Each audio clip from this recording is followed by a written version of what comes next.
Just the sound I make when I sit down now, because I'm getting old.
Thanks, Pedro, for your wonderful musics.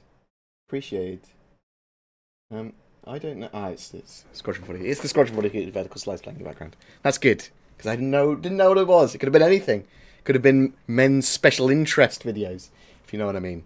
Sexy videos. With me. No. Hello, and welcome to whatever this is. This is sort of like a Star Citizen questions and answers FAQ-y thing that I do every so often, anytime I get the chance to stream, really. I think it's unlikely that I'll be on the Redacted podcast tonight, as I have other... I can't think of words. Words evade me today. Considerations, not considerations.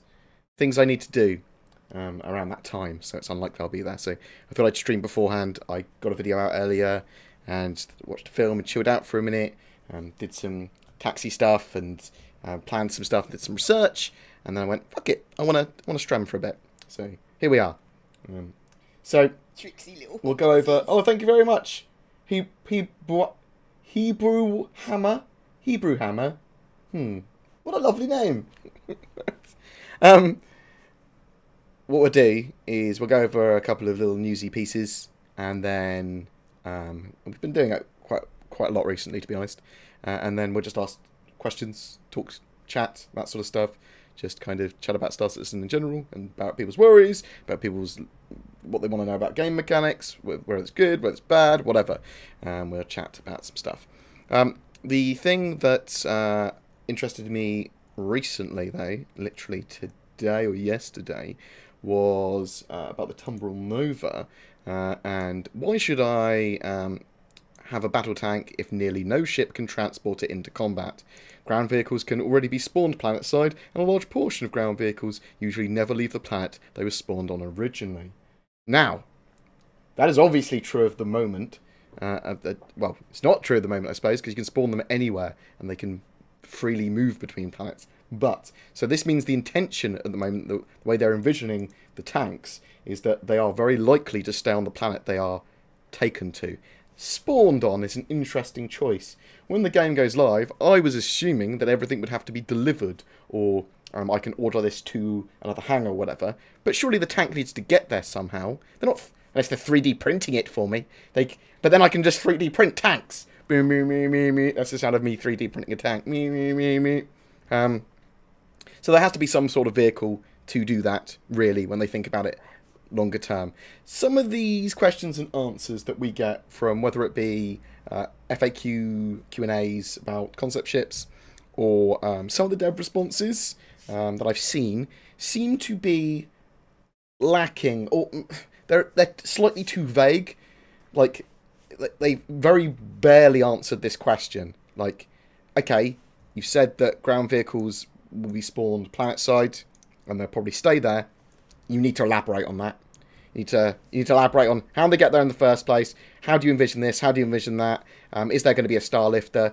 Is one planned? Is one not planned? Now, we know from when they were doing the vote for the next Drake ship that the Vulture one, which is a little salvage ship, which we should probably get concepted this year, but there was also talk of a star lifter, which would have been a vehicle that bridges space to ground, taking vehicles to the ground and back up into space. So that vehicle still that ship still needs to exist for tanks to actually be transported around the verse. Potentially it could be, maybe you have them in the Hull series. Like, the Hull series might be able to take tanks in cargo containers and literally shoot the tanks down to the planet's surface. That kind of makes sense. Maybe you can fire large cargo containers down to planets, and they have little thrusters at the bottom just before they hit the floor. Psh, that would be an okay mechanic. That would work for me. I'm okay with that. There needs to be a way they get there, though, that's not 3D printing. Unless it is 3D printing, I don't know. But, yeah, I love the idea of the tank. It just needs to be slightly more thought out when regards to... I've got a really weird shaped head. You have to deal with that. I have to deal with it every day. Actually, more other people have to deal with it. But yeah, so what people think about that, I will post the Tumbril Q&A there. The other thing that triggered me today, oh, that's the ball bug. It didn't really trigger me, we were aware of it. So there's the invisible ball bug, which is some people are affected by. If you're affected by it, it's hell, because you basically can't play the game. You spawn as a little ball, and with no items attached, and you can't interact with anything, even if you reinstall the game or do anything. So that's obviously some sort of server-side persistently data thing, like when no items are attached, there's a problem there. That sort of stuff has to get fixed. And the reason I say that in that kind of has to get fixed tone is because this is what triggered me, and I will link it here. Now, I'm pretty sure this is just misspoken and not elaborated upon enough. The Deep Fryer, thank you very much for the sub. Thank you very much for everyone subbing over the last couple of days as well. There's been like a sub drive or something, or people have been gifting subs or something, because I've had a load of subs recently on the Twitches, which is very much appreciated. I really enjoy doing content. Like, I was making a list of content that I'm going to be producing this year the other day. Let me bring this up on the screen. So you can sort of see it briefly. So this is well, one of the brief structure guides that I make every so often, and this is going over this particular page is going over what sort of content. Reckonist, thank you very much for the sub, very much appreciated. Senpai loves you. This goes over the rough guide of the type of content and the titles of it, or rough titles of it, or rough categories of it that will go on my channel. So we've got state of the game, which every so often I will go, this is how Star Citizen's progressing with this latest patch. Even if there hasn't been a patch for a while, we'll look at it because stuff might have been changed server-side, the gameplay might have changed, there might be less players playing it, there might be loads of people playing Star Marine, for example. So we look at the state of the game, we look at the state of the actual tangible content for Star Citizen. Actually, there is another one then to be put there, which is state of development, which I will evolve later. I'm just going to look at the health of the development. And then, slash funding. Then we've got patch notes, so every time there's any form of patch, whether it's for PTU or Star Citizen, whatever, minor patches, big patches, whatever, we'll go over the full patch notes. Sometimes we will crunch it down slightly, because a lot of the patch notes will repeat the same thing again and again and again, or it's entirely irrelevant fluff information.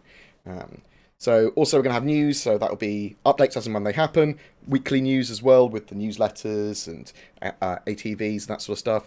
Interviews as we get them, so that will be when I get an interview with Chris Roberts or Erin Roberts, or at BritainCon, and see like Brian Chambers, and are able to have a one-on-one or a more exclusive-esque interview, as well as breakdowns of other people's interviews that they have. Then we'll be looking at other sites and content creators that report on stories and breakdowns of their breakdowns. So that will be stuff like the Crytek lawsuit with Star Citizen. Once those other sites report on them, then I will crunch down information, or like something big happens, crunch down lots of information from lots of different sources and produce a kind of compressed format overall. This is what everyone's saying about this, and this is why, and this is what you need to know. Then we'll do various ships and vehicles guides, which will be concept guides, but also going through ships as they change. We'll do ship updates as well, so this is the development of the Carrack, this is the development of the Banu Merchantman, and we'll also look at ship flyers guides rather than just ship buyers guides. Technically they're going to be the same thing, but the ship buyers guides were done when most of the ships were in concept sale, and lots of the ships have changed massively for Item System 2.0 now. What else? We're going to have some gameplay on the channel. There'll be lots more gameplay on the stream in general, so that will almost always be multiplayer gameplay when I put it on the channel. And I will try and do as much multiplayer gameplay with other people doing multi-crew, doing even if it's Star Marine or Arena Commander, I'll get that on the stream and on the channel as well. Like the gameplay 3.0 is quite fun multiplayer. It's limited gameplay loot single player. But I'll still probably do, like Noobifire's doing actually, where I was saying this the other day, doing a complete mission and doing a breakdown of that mission and how bits are going to evolve and change in the future. We'll keep on doing pretty versions of any like specials they do as well, so Squadron 42 Vertical Slice, I'll do an upscaled version with better contrast, better sharpness, that sort of stuff, as and when they release those. Only if it's relevant. If they do like a perfect one, like go, oh, there's nothing to change here because it's not overly saturated, it's nice and sharp enough, or whatever, then I'll just add it to a playlist on my channel rather than upload my own version. Guides, occasionally we'll do a video on guides. Guides will also be hosted on the New Redacted website, on my Reddit, potentially on my Discord as well.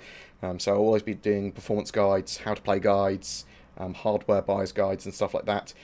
Lots of that's getting changed and evolved over the next couple of weeks. I say changed and evolved. New videos will be coming out in regards to 3.0's performance and hardware guides and that sort of stuff. Look at other people's apps. With that in mind, actually, there's this really cool app that takes the skulls mode. You can go here and you can grab this app. It basically tells you all of the prices that people have paid for items recently, or whatever. Tells you where all the items are, helps you plan trade routes for commodities, that sort of stuff. So basically, it's a commodity planner for making money from cargo.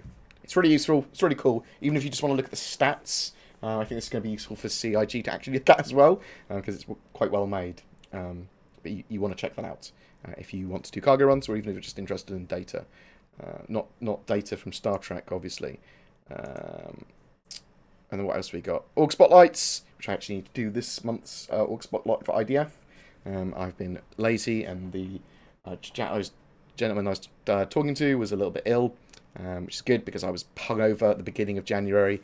5-day hangover I had, and then I've been super busy catching up. And then we'll just do some other videos that are technically relevant. So when there's like the Meltdown bug or anything that affects Star Citizen in any way, new hardware comes out, Optane drives or whatever, Star Citizen gets loads of funding, Star Citizen gets sued, whatever, we'll check a video out on that, because it's news. We have to cover it, because I want my channel to cover Star Citizen, warts and all. It's important to. And we'll do expectation videos occasionally, like what to expect at a particular event or whatever, but keep them to a minimum, because they are effectively valueless as content. They're just more of a thruff, like, ooh, I hope we see this, kind of thing. And then we'll occasionally do some too long didn't reads as well. But I thought I'd share that with you, because that's basically my rough plans for 2018 content in general categories. Obviously covering events like BritishCon, CitizenCon, and Gamescom, all that sort of stuff as well. And office tours. Will be office tours this year. And if people have got any questions that they want to ask some of the more major devs or whatever, if you can drop them on Discord, they can help me give ideas to stuff that I'd like to ask Chris Roberts, Brian Chambers, Aaron Roberts, all that sort of people that I will get to see over this year. Some hard questions, some tough questions that we need to know about game development or mechanics or whatever you fancy. Let's do that.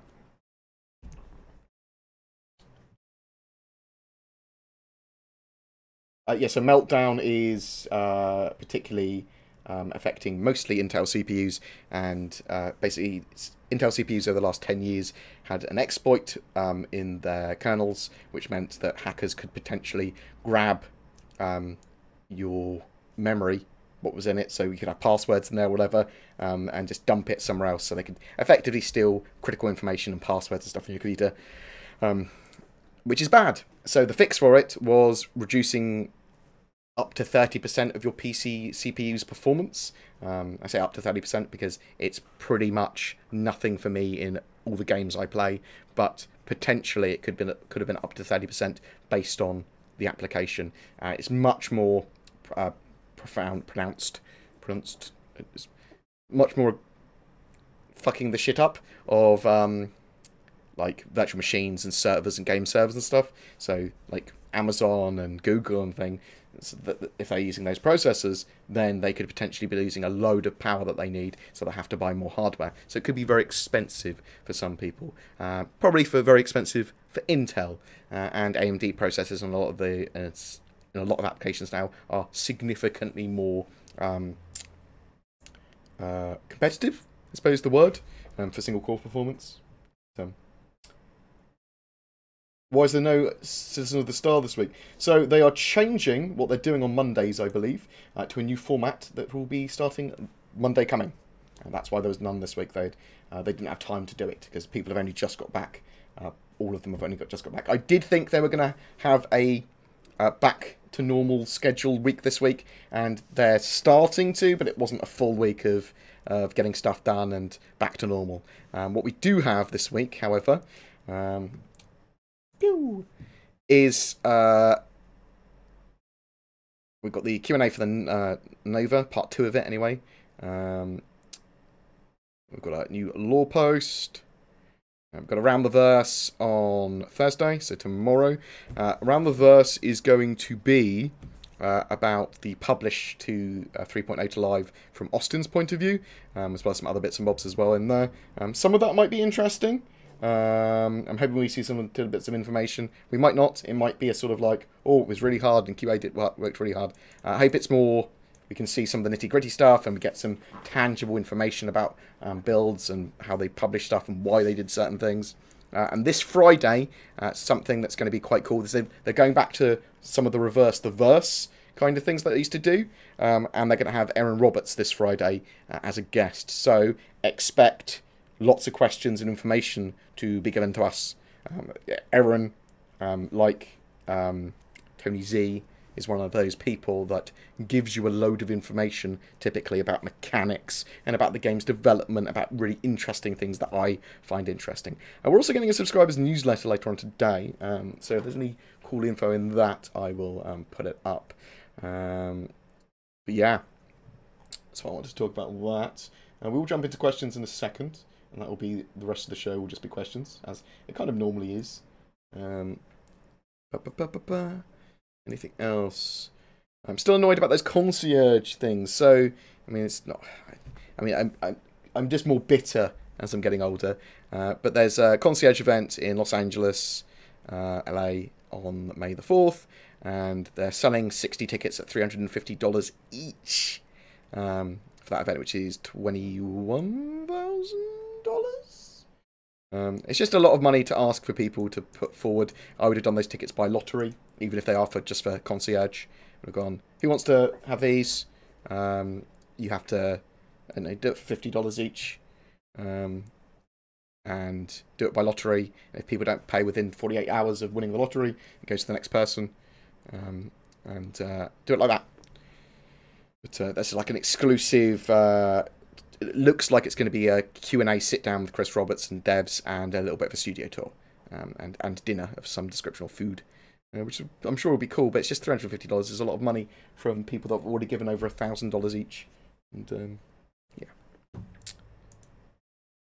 Oh, what else have we got? There was nothing really in the newsletter that was relevant. Was this cool thing? The MC light armor, which is I actually quite like. It's pretty cool. So I decided to use this. Thank you very much, Hawk Uno 86. The salty dogs of the OMC protect their necks with this lightweight armor. Equal parts efficiency and intimidation. Oh, that was the other thing I was getting from doing Doki Doki over the weekend. And I was supposed to edit that, but it's 14 hours of gameplay, I've realised. So, I'll probably just chuck it up on the second channel in 2 chunks. I've realised that I might want to get a voice changer. The Roland, whatever the hell it is, for 166 quid. Did I have it up? Oh, yes. Might want to get one of these bad boys. So you can do some weird shit with it. You can basically just change your voice and save some presets. So it'll be funny for stream. It'll be cool for doing some stuff. I do VR chat and I do VR games. And when I do a little bit of light roleplay, in whether it be a game on stream or whether it be Star Citizen stuff or whatever, then this might be quite useful or funny. So I'm probably going to grab one of those later on today, maybe. Right. Shall we answer some questions? Hi Bored, do you have a hotfix for the FOV when playing in ultra wide, or do you know I can find one? For ultra wide, because I don't do ultra wide stuff. Do the user.cfgs work still? Check out the user.cfg guide here. And see if the FOV options work for you. If they do not, then potentially check the troubleshooting guide, but I don't know if not, because I don't have the ability to test it myself. It would just be me pasting second-hand information to you. If you want to ask a question in brackets of some kinds, whether it be square brackets or parentheses or whatever, are there hotfixes coming between 3.1 and now? 3.0 is unplayable. So they sort of promised them, and then they sort of retracted the statement, and then sort of semi-promised them vaguely. So hotfixes, yeah, we need hotfixes for various things.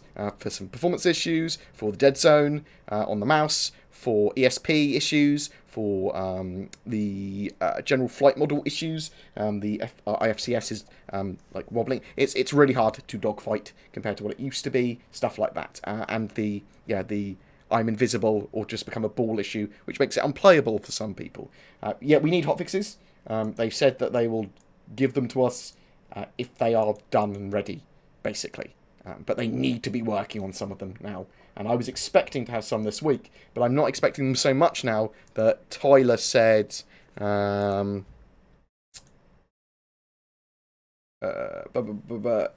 for 3.1. So this is... Let me show you this. Hunter505, excited for 3.1. Is there a goal for smaller hotfixes to 3.0 between now and March? And it had already been answered a couple of times of, yeah, as and when they're ready, hotfixes will deploy them. But Tyler, on the 8th, so a couple of days ago, said, yes, this is something that we could possibly now, we could possibly do now that we have the Delta patcher in place. I could not words. Blah, blah, blah, blah, blah. Of course, we can't guarantee hotfixes, but this is something that we're moving towards with our newly introduced patching technology. I'm having issues reading today, so I will not do much in the form of reading off screen. I will do questions and answers in a second. And originally, basically, Tyler had said, yeah, we'll have those patches, but they had to edit it to make it... well, as in his words, I decided to edit it because I wanted to give a gentle reminder that because something is technically possible doesn't mean it's guaranteed to happen. It's easy for our words to be misconstrued, so I wanted to be very clear that this is something we'd like to do, but there are dependencies. Well, I suppose the dependencies is if they can fix the issues in a way that they can deploy in a hotfix. I think we understand that, but I still think we're expecting hotfixes to be worked on if possible. And that wasn't really conveyed here. They need to say, yeah, of course, we'll get hotfixes out if and when they're available. Yeah, but not every problem might be able to be simply fixed. That would have been fine, rather than this sort of, like, loose term. I'll post this here for you, just so you can see. It's not that I don't expect hotfixes or anything, I just felt that this was quite weakly answered. That was all. I'll be honest and say all my enthusiasm for Star Citizen is gone. How do you keep yours up with the lack of any tangible progress to the open world game? Totally disagree with you, Leon. They're just, this year, with 3.0 and everything, and the vertical slice we've just seen and everything, they're literally just starting to fulfill their promises. They're just starting to actually deliver on the stuff they said. And it's not that I have enthusiasm for it or anything. I see the progress they're making. I watch all the updates. I read all the news and everything. And I make a decision in my head that this is probably going to be an amazing game, probably one of the best games that I will ever play. It's very suited to the sort of gameplay that I like, and I need that MMO experience. I need the FPS. I need the economy. I love spaceships.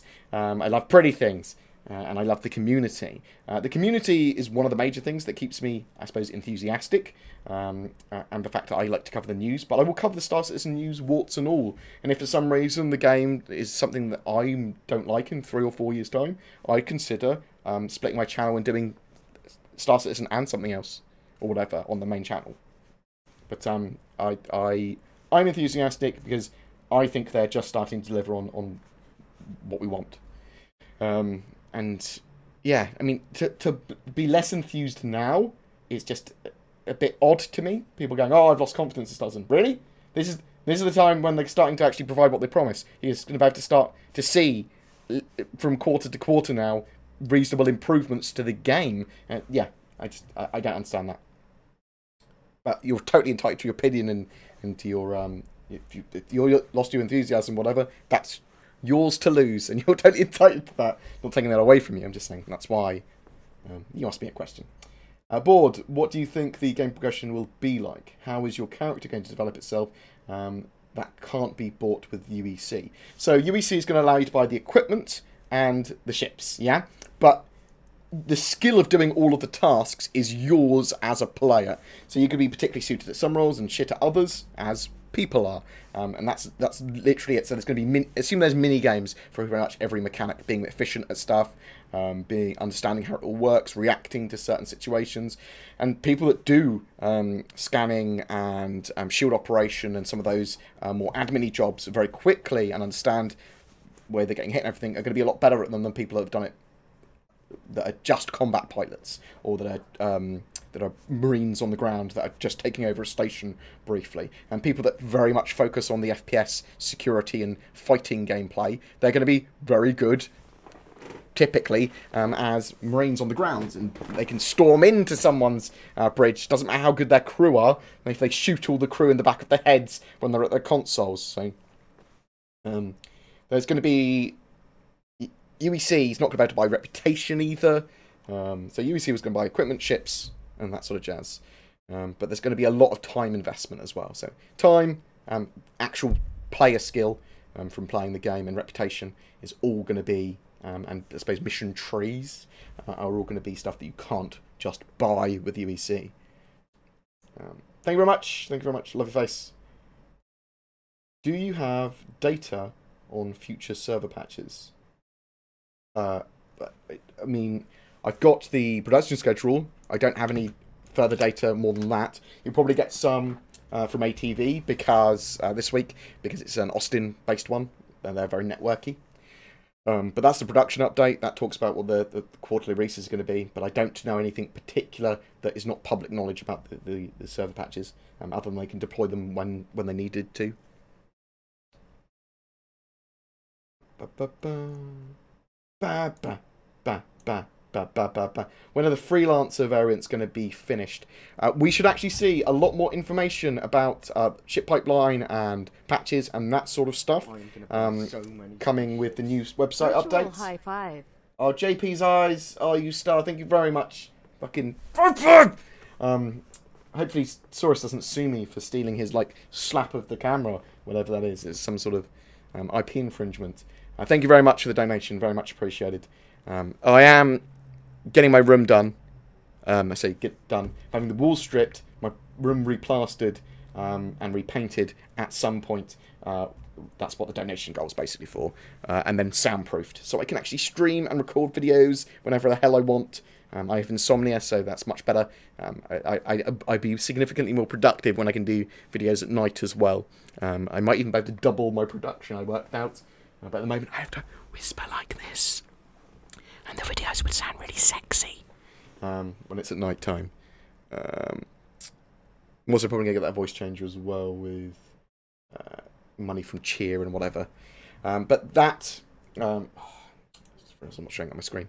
That production schedule is going to be updated probably this Friday again. Hopefully we'll have the new website by Friday, and there is a new way that we're going to get production schedules. There's going to be a lot more information about them, and I'm hoping that gives us information on the ship pipeline, potential server patches, and lots of other stuff as well, and potentially Squadron 42 things as well. On the 25th of January, we're getting the next major update on Squadron 42, but that doesn't preclude some sort of roadmap existing on the new website. So, and people that don't know, Star Citizen is getting a big update to their website with relevant, tangible information, it being significantly easier to traverse their website and that sort of stuff. And that is coming in January at some point. Could be this week, could be next week, could be in January at some point.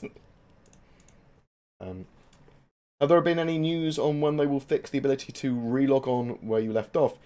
So, it suggested that that's going to be done in 3.1. So 3.1 is about enhancing performance and polishing gameplay systems and UI, including ships, ship traversal, system traversal, a large balance pass for economy, improving the AI, spaceflight and combat, and working on all the data and feedback from the community over the holiday period. Blah, blah, blah. The focus, 3.1 is focused for late March, and we'll also be working on the late-term goals for the year. So expect extra persistence and that sort of thing, probably to come with 3.1. It's something that should have been done for 3.0, definitely, but obviously wasn't ready, or there was bugs with it. We need persistence for logging on and logging off, for ships, for the theft and ownership of ships as well, so that piracy actually works. There's outlaws and pirates that need to be able to play with players, and they need reasons for doing what they do, otherwise they're just fucking around. We need them to be able to steal ships and them to be able to keep them when they steal them. Obviously, the original player will still be able to insurance claim and respawn them.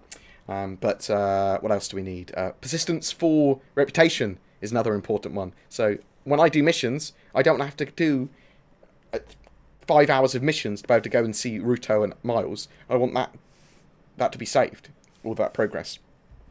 So I don't have to keep on doing the same missions again and again at the start before I can talk to them, which is just a bit annoying. AI crews. Oh, so they talk a little bit about doing AI stuff. Is that for 3.2? For our end of June release. So 3.2, they're looking to improve AI on the ground and AI in space. So I'm expecting NPCs on the ground, combat NPCs on the ground, lots of game mechanics as well for 3.2 at end of June. But that's when you're going to start to see probably not AI crews, but you're going to start to see a bit more of what they've got planned for AI crews, if you see what I mean. And we'll have a bit more of an idea how long that's going to be. AI subsumption for the PU will probably be the thing that takes the longest out of everything else. Because it's very complex. With Squadron 42, they can fake it a lot. They can do loads of scripting. They can only have to have a few NPCs doing a few things, and they know the exact numbers at any one time. Nice and simple. But with the persistent universe, there's loads going on interacting with each other, and stuff needing to get spawned in, despawned, and all this sort of stuff. The Mustang rework is being worked on at the moment. We saw that it's got it now gets into all the Mustangs like a fighter cockpit, like you would like the Super Hornet, for example, which is much better idea. Hornet, rather than Super Hornet, I suppose. Much better idea. It's being worked on now. I'm expecting it for 3.2, probably, because they'll want to really polish it. They potentially could have it at 3.1. Same with the Freelancer variants. Potentially 3.1, probably 3.2. Is the Void Direct bug with weapons purchased with the UEC somehow connected to the website error? Potentially. I think there's some errors with persistent data at the moment. I'm not sure if it's server-side or client-side or both. I'm not sure whether they need to actually deploy a patch to everyone, whether they can just change some stuff on the server and deploy a hot-plugged patch on the server. But I know that they are looking into it. I saw some stuff on the forums about it. Would you be willing to give us a theory on how exploration will work, especially how interstellar travel requires a destination to get anywhere?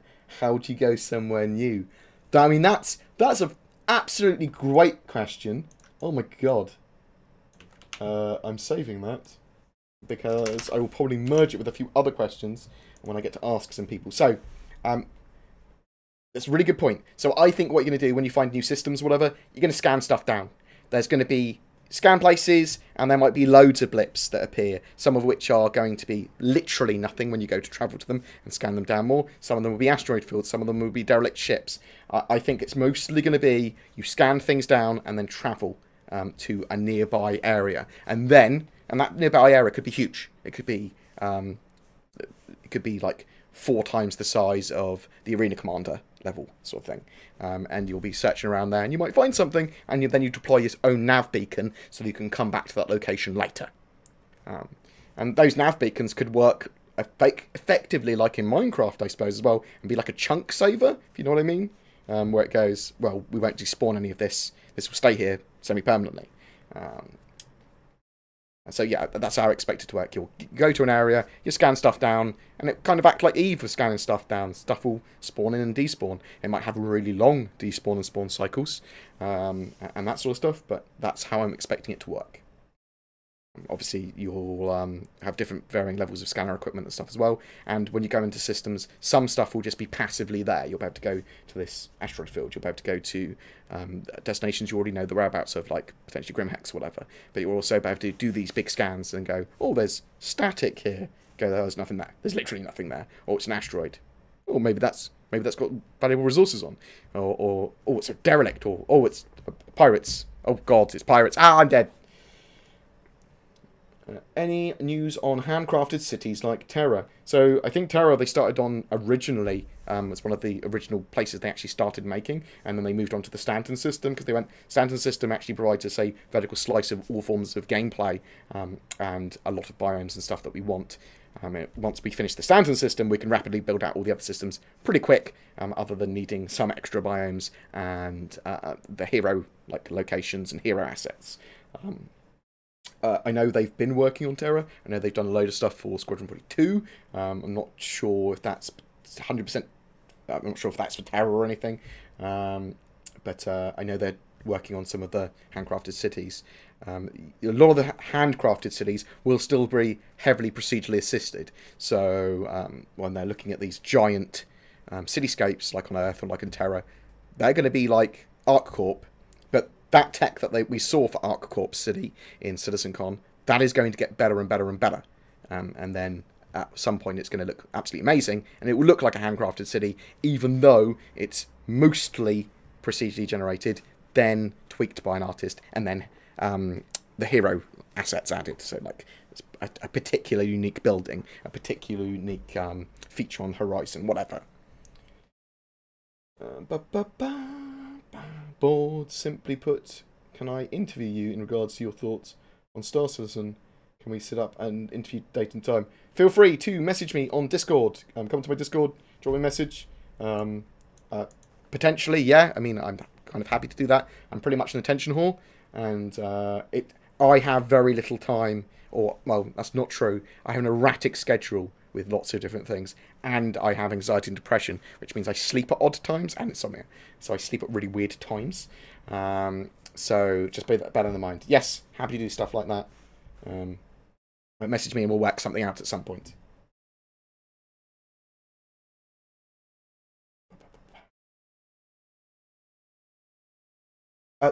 So every so often they will have new editions of ships. So they'll have the Hornet Mark III, which will, like an update to a car in real life, the new models of that ship will look like that, but the old models will still exist as well.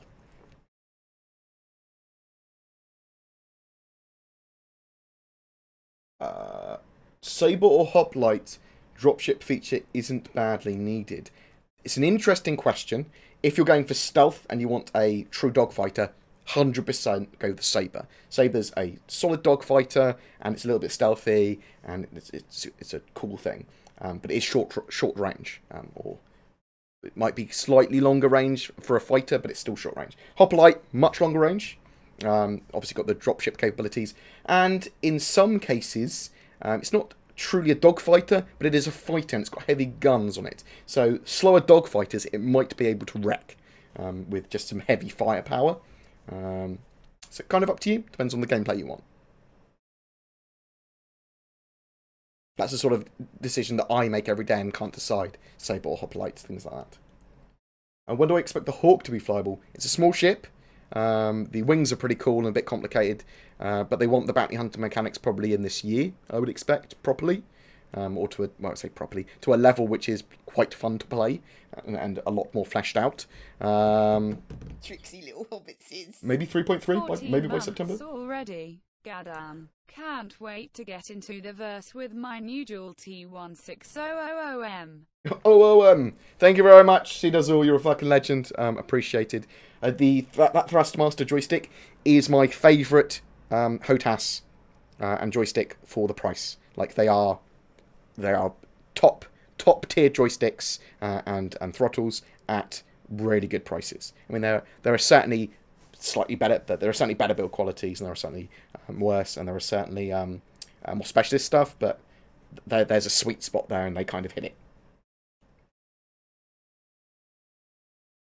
Any info on the character editor? Well, I was actually expecting it for 3.0, and I didn't hear them like say that they weren't going to have it in there, so I was like, oh.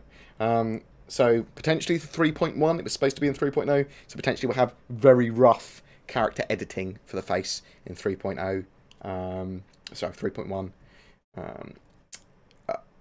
I suppose I also want the female models as well. And I suspect that we will have a reasonable amount of character editing and the female model by the end of the year.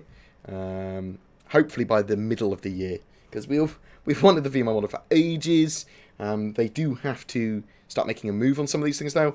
We've given them a pass with 3.0, definitely. Like, it was foundations for the game. That's all out there now. Now they need to start working on object container streaming, getting in a load of these features that they said, and they will. They've got for 3.2 end of June planned, mining, salvage, mobile refueling, repair, and significantly better AI and stuff like that, and ground-based AI. So they are making the move there. Oh my god, I cannot say your name. Concern Pengs. I don't know what your name is, because it came up on my screen in a weird way. But thank you very much for the sub. I love your face. I don't know how to say it. You can send it to me phonetically, and I'll try and get it. But yeah, so I'm expecting a character editor for 3.1. But it's going to be really simple. It's going to be like eyes, some facial changes, and some hair changes, and that's it.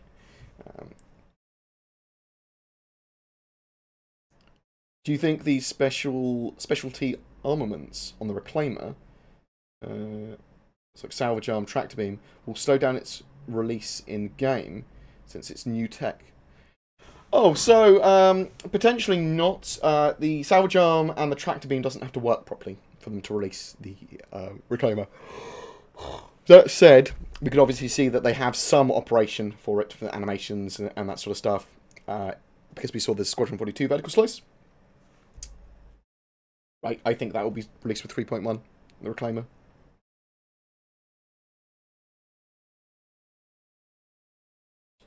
Yes, you can. I believe that the tank, or the tonk, will fit. I think you probably fit 4 of them in the Idris. I don't want to have to transport tanks in just Idrises, though. Like, there needs to be more of a civilian way of doing that, surely. It doesn't have to be. I just assumed there would be.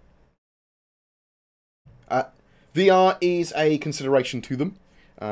They have been doing a lot of stuff with VR in mind, even if it's at the back of their mind. I think, oddly, that Faceware are considering VR in a lot of their approach. We'll find out more about Faceware's face over IP and some of the other cool interaction and voice over IP stuff later this month, I think, when Faceware's camera goes on pre-sale, assuming that it still does. So that'll be interesting. But I think, I don't know when VR's coming. Expect it for Squadron 42 before Star Citizen, but I'm not expecting it VR this year or next year.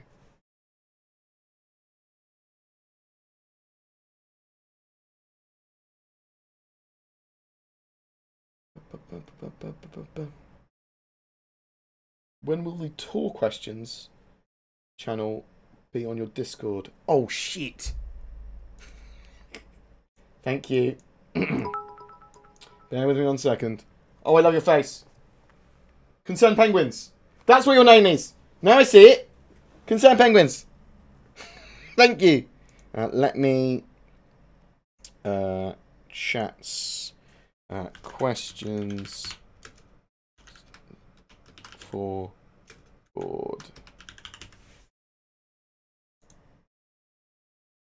There's a questions for board channel there now. You can put them in there. Put any questions directly in there that you need to ask me, or that you want to ask, like the devs and stuff that you want me to ask them. And they will get like put into a big catalogue of questions, and I will look through them and construct questions out of them, and go, oh my god, that's a great idea, like I did a minute ago. Do we know which system is next in the pipe? Oh, good question. No, I don't. I think it was mentioned a couple of times, the sort of thing they're doing, but you've got to remember, so the Odin system is probably going to be relatively well fleshed out, because it appears in Squadron 42, and we saw it in the vertical slice. So the Odin system, probably for PDU, might come in at some point. Stuff like Terra needs to be fleshed out at some point, but that's probably going to require loads of like asset work. Nyx, because we have a bit of Nyx already. We've got Levski, we've got Delamar. So that's the sort of thing I'm thinking. I'm not 100% sure yet. Doesn't have to be a proximate location to Stanton at the moment, because they'll just go, well, in the meantime, this jump point can go from here to here. But I think they'll fully flesh out. They will roughly flesh out Stanton by the end of this year, and then in 2019 is when we're going to see the first jump points. We might see like jump points in CitizenCon at the end of the year, sort of thing. If you see what I mean, like they'll show off, aha! And this is what we've planning for the jump points, but then we'll actually see them in game at some point in 2019. What is your opinion, Board, on pirate orgs in general compared to legal orgs? Which do you find better? I'm not a massive pirate fan for gameplay. I probably will do some at some point just to understand it, and if it like people are really happy on my channel or whatever, I might do some properly. But I'm typically lawful myself. That said, I think outlaw orgs or orgs that are neutral and that do some outlaw activities, it's all giving gameplay to us. Even piracy organisations, it's giving gameplay to everyone else. Pirates will fight pirates. Pirates will fight lawful players. Pirates will fight NPCs. Lawful players will try and avoid pirates where possible, or hunt them down or whatever. So it's all gameplay adding together. They all give different gameplay to different people. It's important that people find the orgs that they like. It's an important gameplay feature. As we move forward with the game features, Do you think the amount of concept ships will greatly increase, or do you think we have the majority of the ships in the pipeline now? I think we will still see 8 to 10 concept ships a year until at least 2020. So, another 16 to 20 concept ships at least in the next couple of years. That's my expectation. They don't all have to be released before the game goes live either. Like some of them, if they start to concept them now, the bigger ones will probably be released after the game goes live. Do you think a size increase like the one for the Orion making it a cap ship now may be a problem for some players? I don't know. Problem for some players if they want to turn it, or if they're going to hit something, or pirates trying to take it down with one fighter. I mean, it changes its role effectively to... Well, it doesn't change its role. It sort of does, I suppose. It was like a large ship before, now it's a capital ship, which makes it a lot harder to use. But it was still this like top-tier strip miner. Still is. It's got bigger. Do you think events will exist, such as search and rescue operations, after Vandal raids on cities? I think there will definitely be missions based on what's happening in the verse. So yeah, search and rescue missions. Probably search and rescue missions will spawn after players have fights in capital ships of other planets, but also when NPCs are there in force or whatever. Yeah, there's definitely going to be driven events that make sense in the verse. And that's what the mission system and the economy is going to be based on. That's why Subsumption AI takes them a long time, because it's not just NPCs, it's not just crews, it's not just the economy. It's everything together, including the mission system, including the God AI, everything. Currently, you can't buy stuff, cargo in your ship, and have a friend sell it or deliver it. How are you supposed to work in the future? What if I like to hire someone to make a delivery for me at my base? You're going to be able to do that. There's going to be player contracts. They are planned currently for 3.2 at the moment, end of June. So we're planning the initial tier 0 versions of mining, salvage, mobile refueling, and repair into the game, as well as giving the players the ability to create their own missions, like hiring mercenaries, transport, and refueling missions. So that's planned for 3.2 at the end of June, currently, for their quarterly release cycle. Might not get there, might be pushed back to a later patch, but it's planned for there. That will mean player contracts, that will mean being able to share UEC, basically. That will mean you can pick up this thing and take it here for me. Obviously, they need to get cargo working better. They need cargo to be then you have to take separate boxes off and that sort of stuff.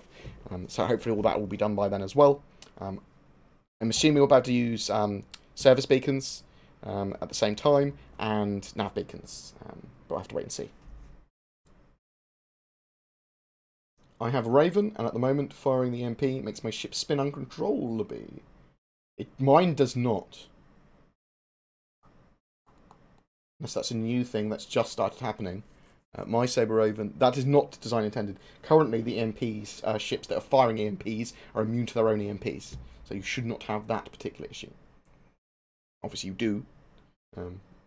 Considering the 85X design and the refresh of the Origin's new design language, what do you think the changes to the 300 series will be? More seats, more compact. I'm hoping they get similar nacelles, or similar side engines, or some of the work that the 600i got. The 600i, some of that ship is beautiful. The 300, they looked all right, but they looked a bit flimsy and a bit weird. So I'm hoping they get a bit more chunky, but a bit more styled, and still have that Origin Jumpworks aesthetic.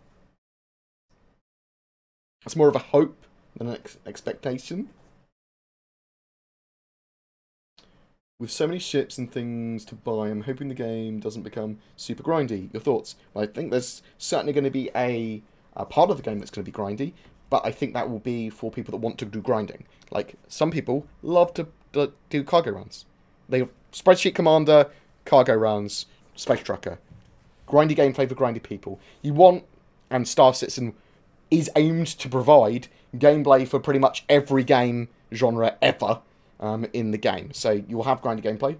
Yeah, you'll have not grindy gameplay. Yeah, you'll have the ability to jump onto someone's javelin and crew for him if you want to play it in a javelin. And there'll be lots of other missions you can take and just take them and do them. You might not be successful at them because you and your crew might not be experienced enough literally as players to be able to do them. But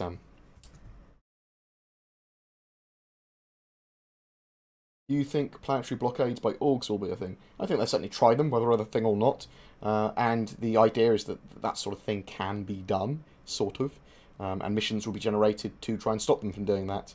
If it's blockading, well, even if it's an outlaw planet, there'll be outlaw missions for them to go and shoot them down or whatever. But yeah, that'll be a thing, sort of. Varying levels of success.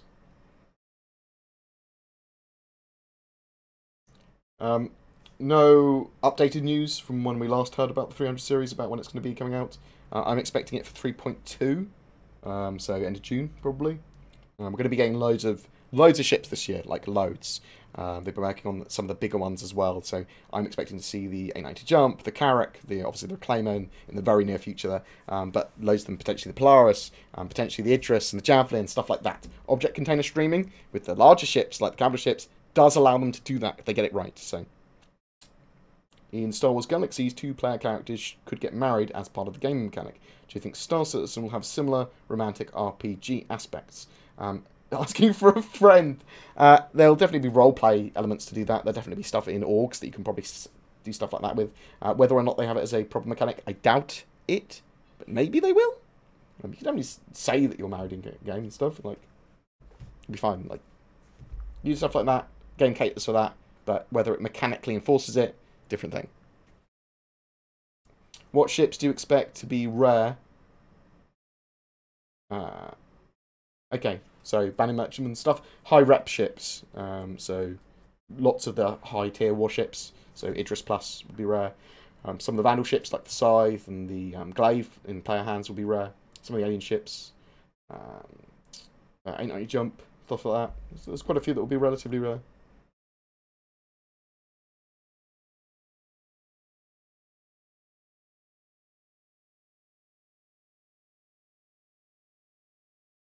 Oh, Andy, mate. Ludicrous. I love your face. Bored. Did you bother to delid? No, I didn't bother to delid it, actually. I was going to delid it, and then I decided not to, because my temperature was so low with my cooler. I'm glad I didn't now as well, though, because I want to see what happens with my... encoding of videos and stuff. Like, if my processor's wank now, I want to be able to claim money back from Intel, or I want to be able to return my processor or something. I like to have, sort of like, be able to think I've got the option, whereas if I had delided it, I wouldn't have had that option. If we try to secure a system like a Navy base or the Kellogg jail, will be fined, detained, or shot? In the full game, if you do stuff that you're not supposed to do, yeah, you'll get criminal ratings for doing lots of stuff, and eventually they'll start firing at you and try and kill you and hunt you down. I suspect there are missions that allow you access to certain military areas, or reputations with the military that will allow you access to areas.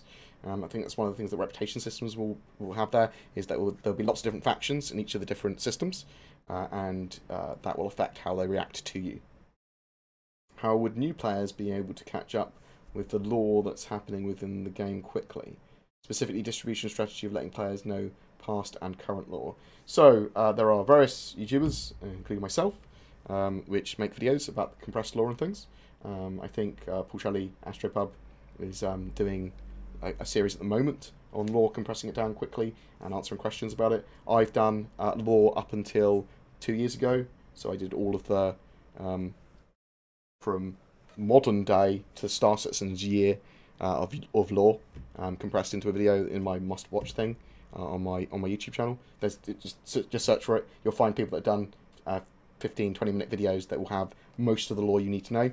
And then there's a good amount of recent lore which I haven't covered. It's about a year's worth of posts that I haven't covered that are all more recent lore. So it depends on what sort of thing you're interested in. Have I had my face scan? No, so I was planning on getting my face scanned in March or April time, but the times you can do that are in the Derby studio, and there's specific dates that you can go there to have it done. There's 2 dates, and one in March and one in April. But I'm literally doing something the day after where I need to get a plane on both of those dates, both of which I'm going to Manchester, actually, oddly. for Brits and Con and for like office stores and things, or bar citizens or whatever. But I want to get my head scanned at some point. Yes, definitely. Even if I have to shave. How much do I think ships will cost to buy and verse? It will be balanced by the community. I don't know. It'll be a lot of money. But it will scale massively for like the larger, more expensive and rare ships. So like an Idris would have to be bought by an organisation, like they'll be that expensive, or by someone incredibly rich, which will be hard to do. But it will be balanced by the community, so we don't know yet. I saw your latest video about insurance, so is it true no matter how well insured I am, I will still have to pay a hefty sum to reclaim my ship in case of theft or destruction? No, that's not correct. If you're really well insured, you would have already paid that sum, so you'll be able to get it back. That's the idea. Like, there'll be different levels of insurance as well, and there'll be different ways to insure your cargo and weapons and things in the future. So if you have like the top tier of insurance, it's going to be costing you a bit of money normally. It's coming out every so often or whatever, or for the duration of your contract for insurance. But then you won't have to pay so much, or you'll get your ship back quickly and won't have to pay so much. I was on a server where medical supplies started seeing Grimhex 456. A group instantly blockaded access to Deacon's research to take exclusive control of the route. That is the sort of stuff I want to see, and that is why we need persistence in that data, so that is saved and the servers don't crash, and persistent reputation and that sort of thing. That's awesome gameplay. Will ground battles actually happen? Yes, they are planned for the game. Combined arms, ground battles and stuff. There are going to be reasons to attack people's bases on the ground. There's going to be systems in place so that ships aren't necessarily going to be able to get everywhere or be able to attack everywhere, or they might be in a lot of danger if they do. And the ground vehicles will be much more useful for either supporting them or getting into a base or whatever. With transfer of ship ownership being a problem, do you think that pirates will be able to transfer ownership to themselves with the hacking mechanics, while others will transfer with UEC? So I think that in some situations you're just going to have to salvage the ship. I think in other situations you're going to be able to sell the ship to like a fence NPC who will just actually give you a fraction of the ship's value.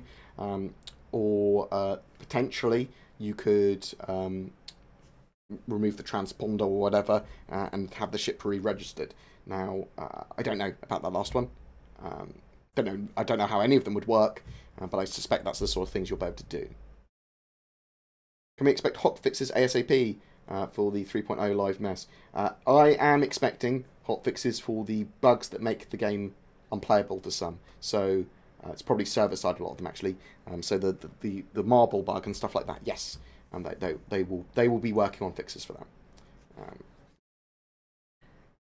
Did you ever end up trying the VR work? I've got the VR stuff set up, and I haven't tried it yet with Vorpex.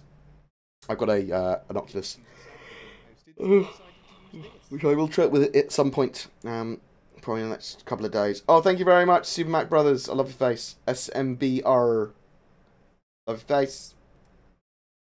And for everyone joining Super Macs from Super Mac Brothers channels, you know what I mean. Words. We are talking about a game called Star Citizens. You may have had it. It's also been known as Space Citizen. Is the Hull Sea likely to become the Endeavour's loaner ship? I don't know. You could have a Starfarer, for all I know. Don't know. Will the Avenger price go up with rework? Potentially. Though if the hard points and intention of the ship doesn't change, then maybe not.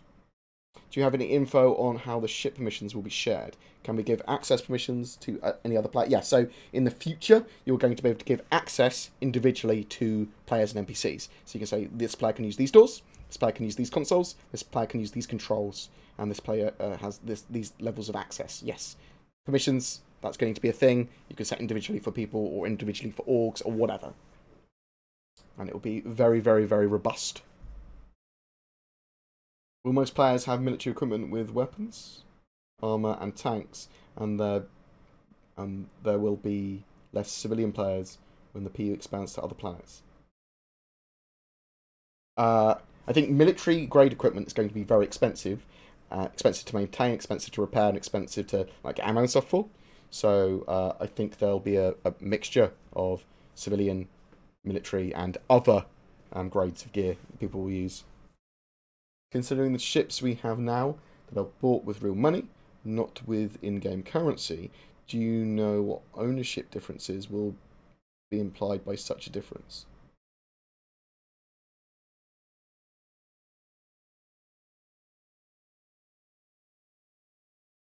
No, I don't know. And in fact, when talking about insurance and lots of sort of stuff about those ships that are bought with UEC compared to those that are bought with real money, it was talked about that you can't lose a ship from your account. If a ship's lost after you've after all the insurance is gone and you didn't renew the insurance that you'd bought with real life money, that ship would still be effectively on your account and purchasable with UEC again, normal in-game currency again. But it might be very expensive to do that, like it could be 75+% of the original cost of the ship in UEC. That said, that might also be for normal ships as well. I say normal ships you bought entirely with UEC in-game. But we don't know yet. It's an interesting one though, isn't it? So is there a given fraction of ship's value? I have a standard insurance that comes with a ship package. I've only got lifetime insurance and a 5-year insurance. I'd be pissed off if I had to pay more for insurance / deductible. Insurance is going to cover the hull of the ship only. The standard insurance or lifetime insurance or whatever. That's the hull of the ship, and you may have to pay excess to get that ship back quicker and that sort of thing.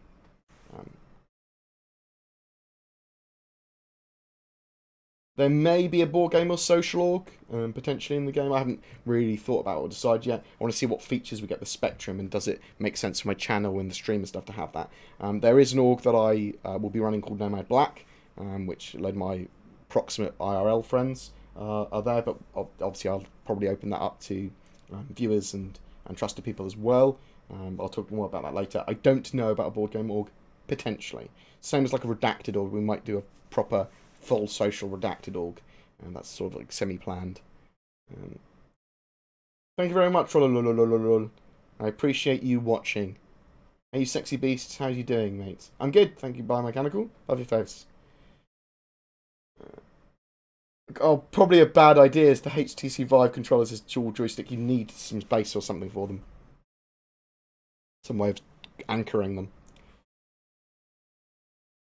Thank you very much for all the love. By the way, thank you. Could NPC you hire for ships possibly be bad? They briefly mentioned that NPCs might panic and they might be bad at their jobs, and I suppose they could potentially do some shit that you wouldn't want. I think you'd have to treat them really bad or actively be a dick for them to go rogue or try and kill you or a mutiny or something. I doubt. I don't know, but I doubt that's going to be a thing where they actually just go, no, fuck you. They might leave you. If you were able to design your own ship for Star Citizen, would type of ship, the crew size, and what would its function be? I mean, I really like the idea of the Kraken civilian carrier. I want to. Space station builder, maybe? Something like that. If the Avenger does go up in price, would you like to see them add another lower tier ship to bridge the gap? Nah, we got loads. We got loads of ships.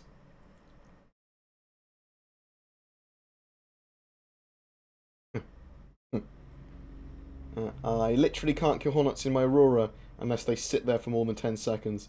Do you believe this will... No, it will definitely change. It will definitely change. They changed the time to kill and everything. There's loads of differences and changes they made, which I don't really like with this current meta and flight model and damage system. At the moment, use ballistics. Ballistics win. If you're using lasers just seem to be non-effective. The Crytek seems like a fantastic ship. Your personal thoughts on it? Perhaps its role in some combat. I think that definitely the Crytek is going to be able to hold its own in combat. It's not a full-on 100% super combat ship. It is a top-tier exploration ship with some combat ability. Pirates aren't going to want to... Pirates are only going to really want to attack a Crytek if it's threatening the pirates, or if they can take the ship with their force, because they're not going to really want to take the cargo of a Carrack. Carrack's not that sort of ship that carries that sort of cargo. So there are different ways to ward off enemies. Yeah, I definitely think it's about to hold its own. It's going to depend on its loadout and stuff. It's a very long-range ship. New ships that I buy don't appear in my hangar in game. There's some persistent data problems at the moment. They are working on them and they're aware of them. Will you be able to rename ships, or can you already do that? I think that, so the 600i had the ability to name it. I think we're going to be able to name ships in game in a similar way. I'm not sure how that will be reflected, whether that will be a graphic that will appear on them, or if that will just appear on the deeds to them, or in some sort of database or something on the ship, or if it's on your computer screens on your ships. Has there been recent talk regarding the future of the crafting system? Not really. I suspect we'll find out a lot more very soon. I'll ask some questions in the next couple of months about the crafting system as well. Crafting system. I should put it down as a note so I don't forget. But we know we're going to be able to manufacture stuff with sciencey facilities on like the Endeavour. Outposts are going to allow us to refine and mine minerals, and there'll be some level of manufacture from players. There'll be overclocking of components and things. I'm hoping that we have full manufacturing crafting, but we'll have to wait and see. When would in-game ship buying with Abusi start? 3.1's the plan. I assume that's still the plan. I will petition for it as much as I can. So, end of March is when I'm expecting us to be able to buy ships.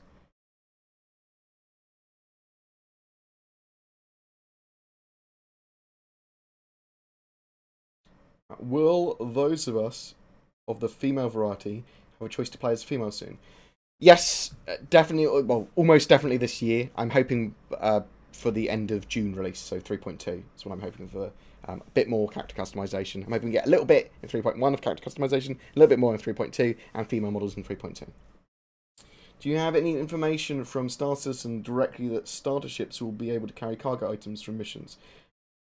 No, I don't. But I think they're supposed to be able to. I can't source anything. I think we're supposed to be able to pick up items and put them in the cargo boxes. But at the moment, obviously, we can only put commodities in the boxes from commodity kiosks and sell them out that way. So, no, I don't have any official information on that. Sorry. I suspect that will happen at some point, though.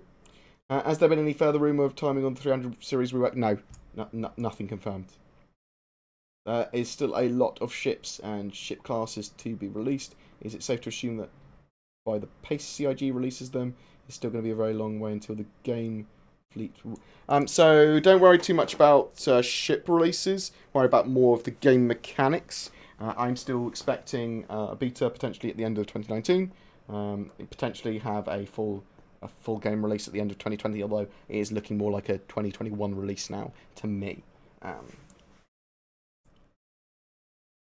Question, maybe a good one for Chris. Are there any plans to accelerate their server with the new NVIDIA Tesla built GPU server accelerators? Oh yeah, cool. Yeah, I'll put stuff like that in. Add to the list.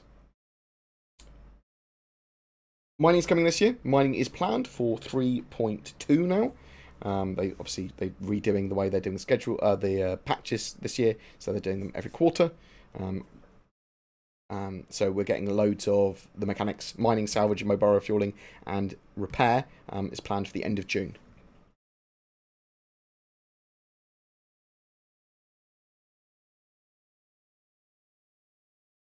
No, so that's quarterly release schedules. Quarterly release schedules means that 3.1 is the end of March, 3.2 is the end of June, 3.3 is the end of September, and 3.4 is the end of December.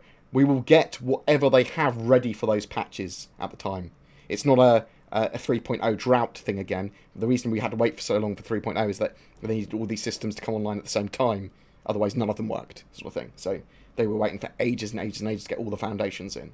Now that they're there, they can move on to the quarterly reschedule and they can give out whatever they've got. So, yeah. How do you feel about data being a commodity? So it is going to be a commodity, and I think it's fine.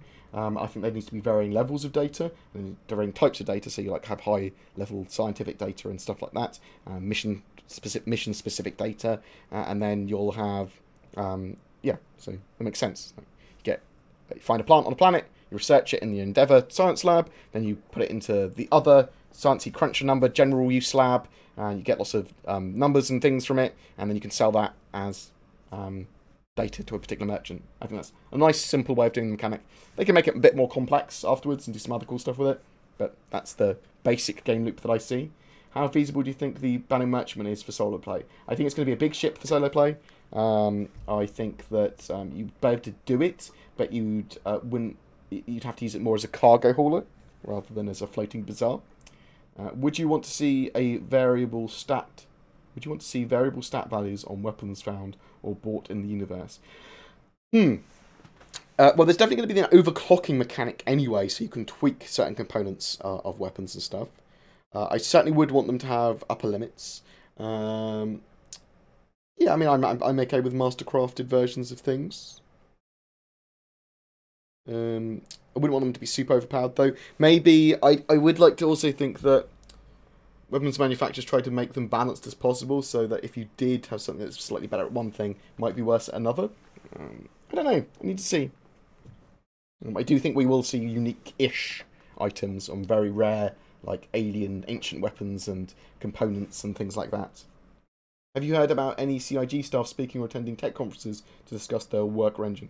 Only ones I know of are PrisonCon, and obviously like Gamescom and CitizenCon and stuff. They might go to PC Gamers Weekender. I don't know. If I find any, then I'll put a tweet out about it or do a video on it.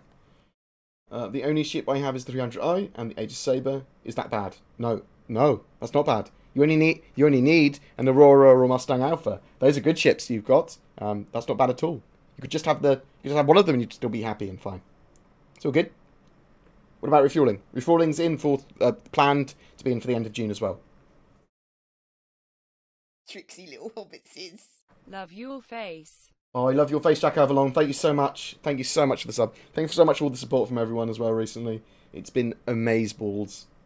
I'm sorry I used that term. I'll burn myself after the stream. Came before 3.1 hotfix.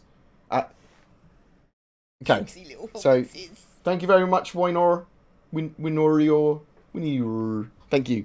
Very much appreciated for the sub. So, okay, I keep on saying this, but I'm going to say it again, and I'm going to evolve my answer slightly every time I say it. So, I'm expecting hotfix patches, a reasonable amount of them, or at least some of the issues to be fixed that 3.0 has that make it unplayable for some people. Now, some of the more unplayable ones might actually be server-side, so they can actually just deploy that. So, like the marble invisible man bug, where you become a ball and you can't interact with the verse, and it doesn't matter if you even reinstall the game or whatever, you're still fucked. I think that stuff will be fixed. I think that'll be hotfixed. And I do suspect that if they come up with any hotfixes that are important, they will deploy them. They can deploy them. But it depends on whether they can fix the stuff and whether it's relevant for them to do that. There was some quite limp-wristed, that's really, really unfair to say, there were some quite vague answers because they can't promise anything when it comes to patches and things. So there's some vague answers of, yeah, we will try and get hotfixes out, which is true. They will try and get hotfixes out. They are sort of semi-planned. What are the functions of the Carrack's drones? For exploration, probably scouting, surveying. You'll probably be able to change them out for like defense drones and things like that as well. Potentially tractor drones. Is there going to be a limit to the number of land claims each player character can have? Nope. Follow up on the Banu Merchantman. Do you think they will be able to hire NPCs to manage the shops in the Banu Merchantman? Yes. Yes, I do. You think about that more, but I do think so. Would you be interested in a tugboat? Yes, definitely. In fact, that's what the Crucible originally was concepted as, and then it evolved into that repair ship. I think a tugboat's a good idea. A search and rescue ship, yeah. all about search and rescue. You could have a medium-sized medical tugboat ship. That would, yeah. Will player avatars have stats for stuff like strength and endurance? I don't think so. I think everyone's going to be exactly the same. They do want to go away from stats. Now, the reason I say maybe, even though I know they're going away from stats, is because they've talked about light survival mechanics before with eating and drinking and stuff. So potentially there may be buffs and debuffs which affect your strength and endurance. But there's an oxygen system and a stamina system. So depending on what gear you're wearing and your equipment, that will affect the way you move and breathe and your stamina and endurance and stuff. So, but it's not going to be stat character level up related or I do lots of exercise related. Is the different currencies a temporary thing? Yes, it will just be UEC in the persistent universe in the future, but REC is still going to exist for Star Marine and Arena Commander, because in the persistent universe, Star Marine and Arena Commander are games that you can play, and that's where you get the rental equipment credits from. Will the Conti and Andro be available to mine?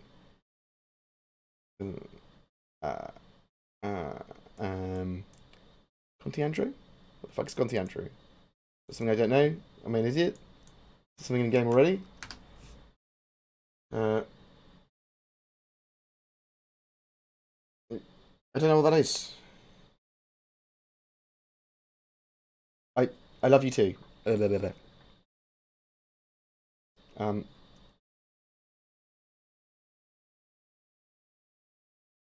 Hi folks, anyone else got surprise mail from RSI? Got a printed CitizenCon brochure? I want one too! Did you buy a ticket?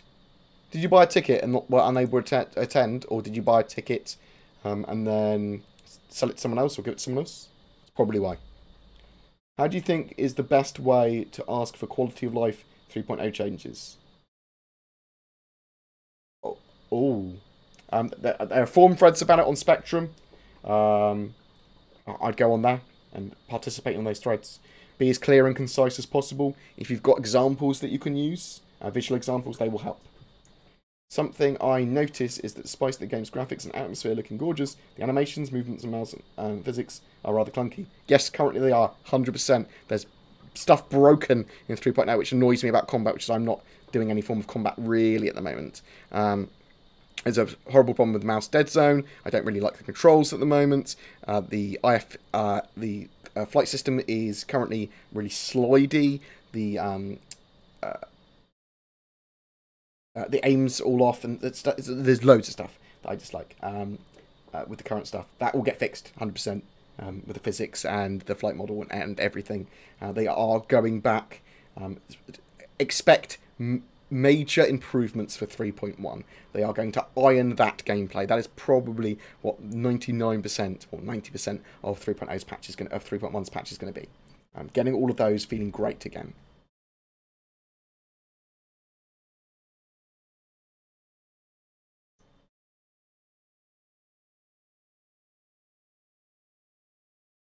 I'm not sure what I'm supposed to be promoting, but I will. Don't worry. Is it?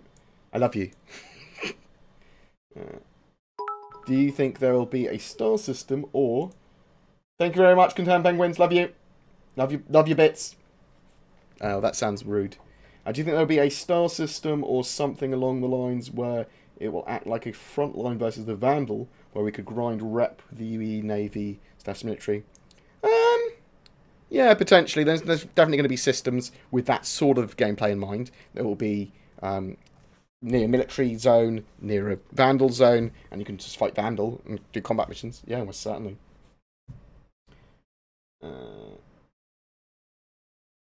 Oh my god, someone sent me some chaff, mate.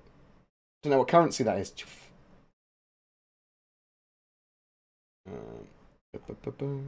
I'm working on building a 3D printed anchor for a HTC Vive, provided a high quality pivot point anchor to the table. Oh yeah. So potentially, if you can get that right, then you could do a HOTAS for the in-game, or you could have it set up as whatever. If you can get that anchor right, then yeah, that might be a good way of having very tactile VR experience and VR sticks and VR HOTAS. Any words on updates heading towards racing, new tracks, stability? So we were supposed to have more racing-y stuff for 3.0, but I don't actually know anything about racing when it comes to updates for racing in the game. It's something I will ask. I suppose for some people it's like the main thing they did for ages, wasn't it, racing? I just didn't take much interest. I don't know. Sorry, that's something I really genuinely don't know much about at all. I really want the new RSI website. Me too. It will make things so much easier. Yes, hopefully. When do you think it will arrive? Potentially this week, by the end of January. Thanks, Board, for your help. Here I have 3.1 beers from me. Ziggy Zaggy. Thank you very much, Marky Mark. Very much appreciated for the donation. See you later, Kieran. Thank you very much. Kieran is actually a pretty good friend, actually, now. He's a solid mod as well. Love your face, Kieran. You take care, bro. Any information on how communication and translation between alien races will work? Not really, actually. We don't know too much about how they're actually going to work in-game with that sort of stuff. Are there plans to add a climbing mechanic for things like vaulting that doesn't apply to? I think we'll have climbing like ladders, climbing potential climbable surfaces in a similar way to a ladder, and vaulting.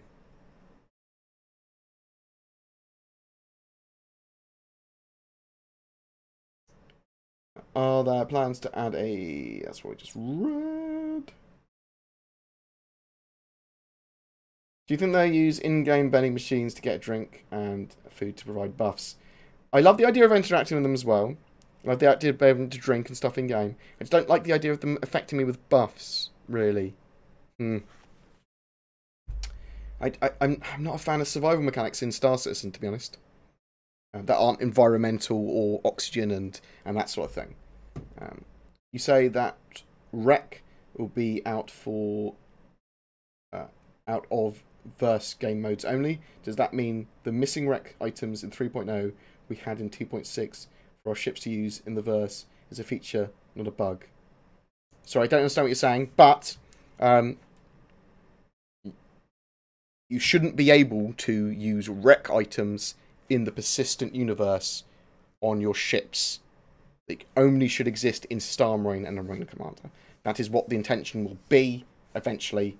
3.0 will potentially receive hotfix patches. Yes, they are planning to do them if they can.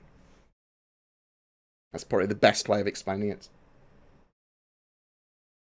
Stuff like the invisible man bug and that sort of stuff is being worked on. They are aware of it. Ulf was talking about it yesterday. Swiss francs, indeed. CHF, thank you very much.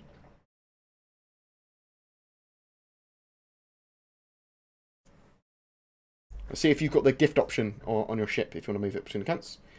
Or sell them, whatever. Have you had any issues with the trading consoles? Sometimes it will not let me select my ship, though it's white on the pad. Restart and it works for a bit. How odd. I normally only transfer cargo between ships that are actually that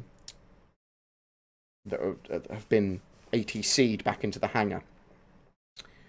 I know that areas can run out of cargo of particular types, particular commodities. Your cargo hold could be full. There could be lots of issues. Obviously, it's an alpha, and stuff gets broken all the fucking time with 3.0.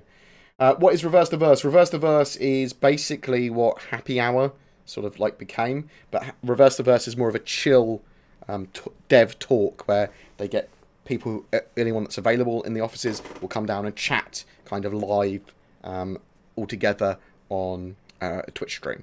But this week's they've got, with Friday, will be whoever's available, plus Aaron Roberts, so expect lots of information. I really like Reverse the Verse because it gives you a nice section into what they've been doing the week, and they answer loads of questions, some of which give you quite tangible, juicy information. I believe outposts are going to be destructible and resalvageable from a Pioneer as well. So they're waiting for an object container streaming to add other planetary systems. If they finish these planets and moons first until object container streaming is in, do you see them adding those systems as a separate instance to the main menu? So object container streaming should be fully in by the end of the year anyway. It's targeted for 3.3. So that's September's release. So I don't see them separating stuff as separate modules. Potentially you could see Star Marine levels and Arena Command levels that are based in those zones. But I suspect that everything will now be added to the persistent universe where possible. Even the player hangars, they're going to want to fuse them into the persistent universe as soon as possible. Fun factoid off topic. In Russia, a man stole an armoured tracked vehicle to smash into a convenience store to get a bottle of wine. That is dedication. Good job. Yes, there are black holes, and there are other anomalies as well. I think one of the systems is just a black hole in Star Citizen. How similar is Star Citizen to EVE Online? I mean, they're both set in space. They both have an economy. I mean, they definitely share some ideas, but it's very different. They do share some stuff. But it's... Star Citizen is a first-person game where you control the ship. You're not the ship yourself. You are a player on board a ship that can get out of any seat and get in any seat. It's very multi-crew and multiplayer orientated, whereas EVE, you jump into a ship, you are that ship. Whereas this is sort of like everyone would be on an individual console. There's a lot more depth of gameplay there. There's a lot more... teamwork required, I suppose, on individual ships, individual missions and stuff. The idea is it caters for a lot more types of gamer and types of gameplay as well. EVE's economy as well is like entirely player-led, isn't it? Whereas Star Citizen's is not. It is heavily NPC-led. They say that hotfixes are not a guarantee. What will those of us with the floating ball bug? So that bug... I'm assuming is going to get fixed whatever. Like, that could be a server-side thing. They've identified it and they are working on it. So, for example,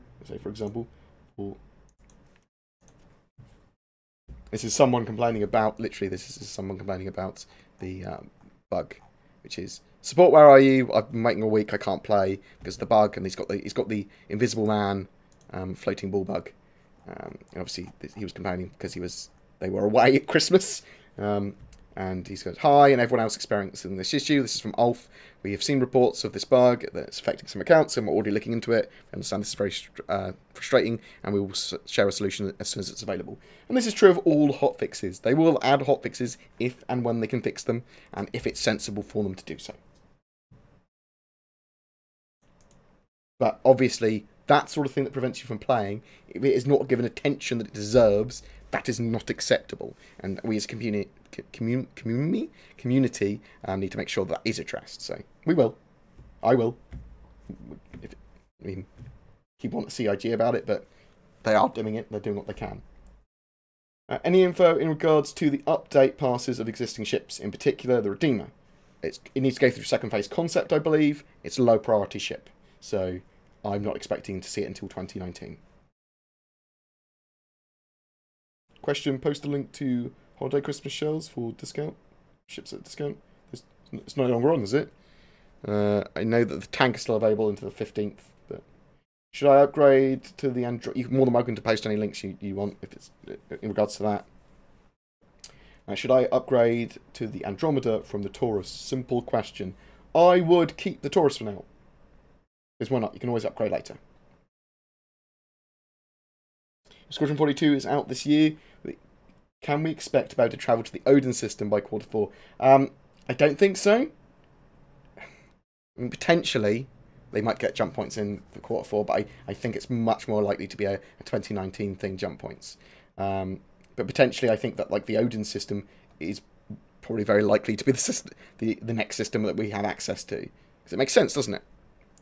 Looking to fly around with a abandoned merchantman collecting all kinds of cargo and then landing in a nicely populated area to sell stuff through an NPC managed store. How feasible do you think this will be? I think that's sort of sort of the envisioned gameplay for the Banning Merchantman. I'm not exactly sure how it's going to work, but the idea is it's going to be a floating bazaar. So you'll go somewhere and people will come aboard your ship and buy shit. Don't know exactly how it's going to work though. So Origin boasts the 600i. Origin boasts the 600i as the competitor and the better version of the Constellation series. But how can they compete when they don't have a medium freight / gunship like the Andromeda?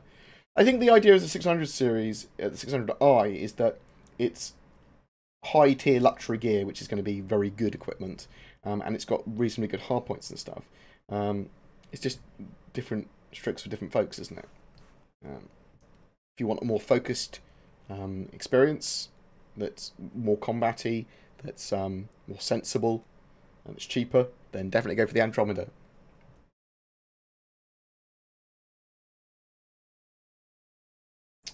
Yeah, the Invisible Man bug is horrible, isn't it? They need a way of being able to, like, restart your account, I suppose. So you should be able to go reset count data or something like that.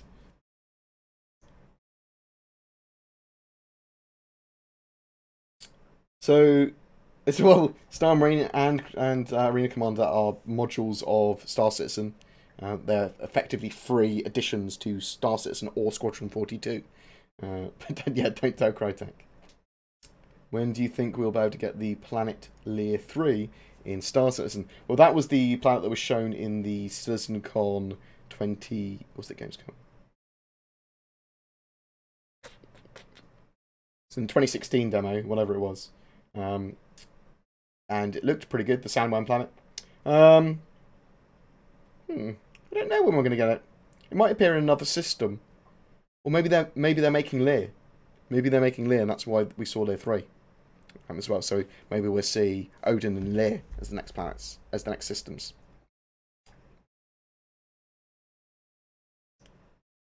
Probably see it in 2019 though. What do we know about new enlarged Orion? It's been scaled up. It's bigger. It's still the same role though. It's just big. You can watch a video specifically on it on Star Citizen's. If you go to Star Citizen playlists and look at the holiday livestream ones. Holiday livestream ones? No, it's not, is it? It's the ships.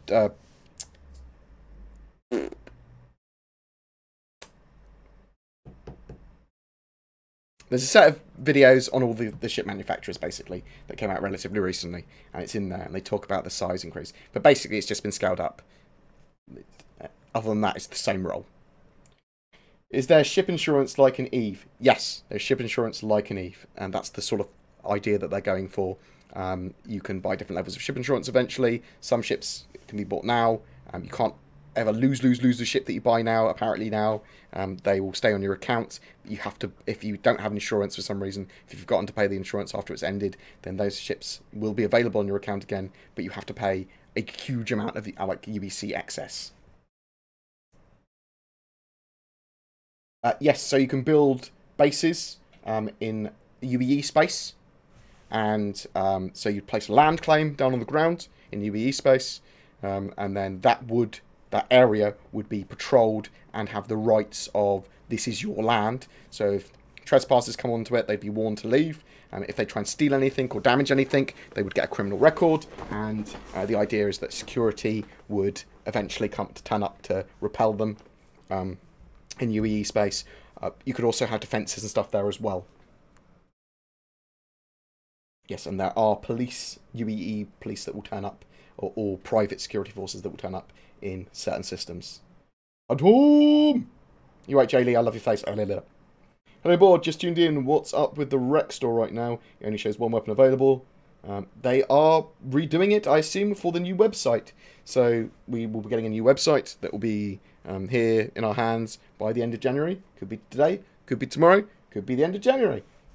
I suspect that that's all being updated as well. If I'm carrying volatile cargo like ammo or fuel, when my ship explodes, does it explode with a bigger explosion? Potentially, though munitions and stuff in the future and fuel and stuff might not necessarily be traditionally volatile like that. So, yeah, ammo might get hot, whatever, but it might not necessarily detonate. It might be built not to explode unless under very specific conditions. So, potentially. Is there any news on the Retaliator modules? No, I'm very much looking forward to modules and stuff for ships. I think 2019 is going to be the year of modules and modular changes and stuff to ships, so that we'll be able to switch out all those modules and edit our ships a lot in 2019. But 2018 is going to be the year of lots of ships coming out. Should the community push for robotic droids, NPCs, and possibly players? No, because they wouldn't be in. Star Citizen moves away from AI and droid type things. If you were given an NPC role to performance capture in Squadron 42, what would it be? You saw if I had a role in Squadron 42 as an NPC. I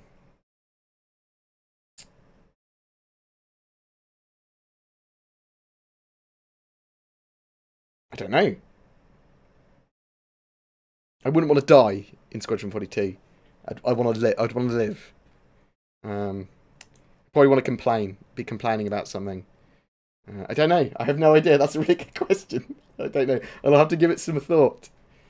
I like the idea of turning Star Marine and Arena Commander into a job, much like racing. A scenario wherein you trade rec for actual UEC. Potentially you could do that maybe in game. Maybe people will buy rec off you. If there's a way you can. Are there any performance optimizations planned for 3.1? Yes. In fact, that is one of the major focuses of 3.1, or so it appears. The production schedule says for 3.1. 3.1 is about enhancing performance and polishing the gameplay systems and UI, including ships, system traversal, a large balance pass for the economy, and improving AI for spaceflight and combat. And then it talks about feedback from the community and hoping to get stuff done in tasks. Expect ships as well, then new ships. Expect more flesh on the bones of mechanics like missions and things like that. And expect lots of problems to be fixed. Hey Bob, thanks for the content. Oh, thanks very much for watching. I had a question. I purchased a Saber Raven from eBay. Is there a chance the person can return the Octane drive and I would lose the ship? There is a small chance, but I believe the new policy with the Octane drives is that they check to see if your code's been used, and then they literally remove $200 from the value of the Octane drive when they give a refund. So they'll either, if someone returns an Octane drive, they'll get a replacement Octane drive, or they'll get a refund with $200 minus. You will not lose your Raven anymore. That is what I believe, as far as I am aware.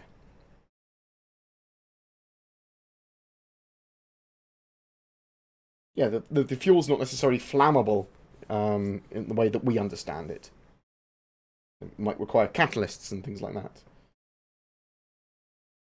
I mean, I should be called Tired Gamer rather than Bored Gamer. I get tired very quickly and easily, but I'm also a little bit manic, so I also wake up occasionally and go, ah! Oh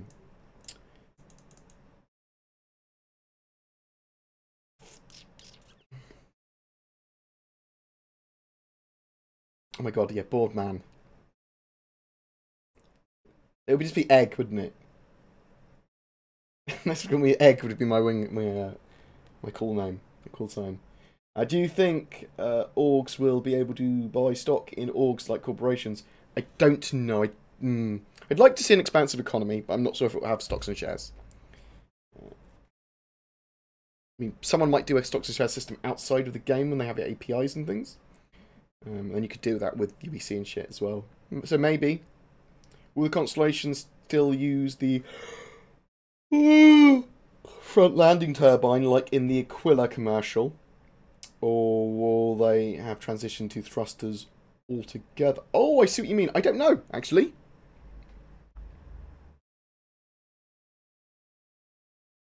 They've already got like a snarky air traffic controller. I don't know. I need to really think. If I was given it, if they went, do whatever you want in Squadron 42, but you're a background NPC, what do you want to sort of do?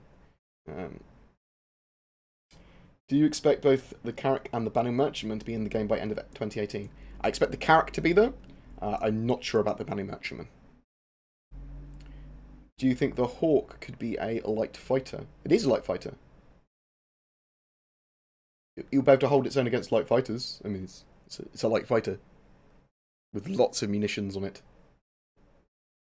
Have they implemented the IK procedural animations they showed off several months ago? No, not fully. They certainly improved some of the animations, but the IK animation stuff is not there properly.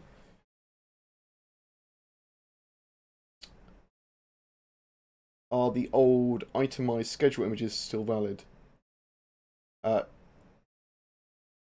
No, they are not. New way of doing everything. So I was trying to work out what you meant by those slides. No, they are not valid anymore. This is the latest schedule report, and this is getting much more elaborated on later as well. The new website, new production schedule, new roadmap, all on the new website. We'll have it by the end of January. We might have it in the next few days. Do you think Star Citizen is going to be too combat focused? Nope. I think there's going to be heavy levels of combat, good amount of combat in the game, but I think there's going to be people that don't want to do any combat and will be happy doing farming, that will be able to do just cargo runs, that will be able to do lots of non-combat focused missions. Combat always has to be on people's minds, though, as risk-reward. There's always going to be situations where you're going to need... Well, there's sometimes going to be situations where you need escorts and things like that, or you will get attacked by pirates, or there will be an element of combat in a mission. On the topic of manned turrets on small ships, would we be able to slave them as gimbal locks? I believe a lot of them will be able to be slaved, yes. And a lot of them you'll be able to put NPCs in, or AI modules in. So you'll be able to put, using blades and things, you'll be able to put AI modules in some of these turrets to have them auto-shoot under specific conditions, like target torpedoes, and it will target torpedoes that it sees, and will target enemy fighters when these conditions are met. Can you get Squadron 42 if you did not buy it in a ship package?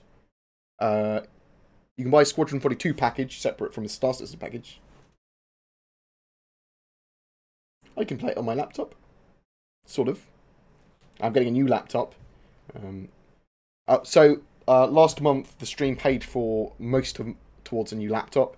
I'm waiting a little tiny while before buying anything. So I've got that money for a laptop. Mainly because I want to see the 8th gen 6-core laptops, see if they're affected by the price as well of the Meltdown bug and stuff like that. So if their prices are affected, and then they'll be a very sensible buy. Do you think we'll ever be able to build the ships, like farm the mats and hand in? So you're definitely going to be able to have ships effectively commissioned to be made, especially with like the capital ships and stuff. That's how you're going to probably buy them. I would like to see manufacture in game for all sorts of things, including ships, vehicles, munitions, weapons, systems, lots of stuff. So I'd like to see that. No new news on the Redeemer, no.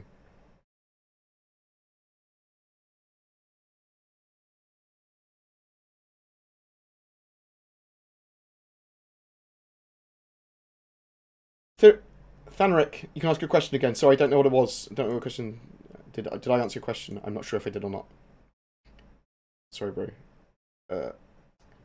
Any idea when the next big sale could be for concept ships like the Banner Matchman? Don't know. Expecting the end of March. Will Star Citizen be available anywhere as immersive as Squadron 42?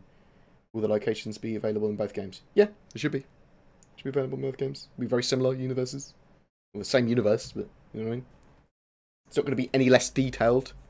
Do you believe it's important to release ship buying / renting in-game before releasing all the game mechanics like repair?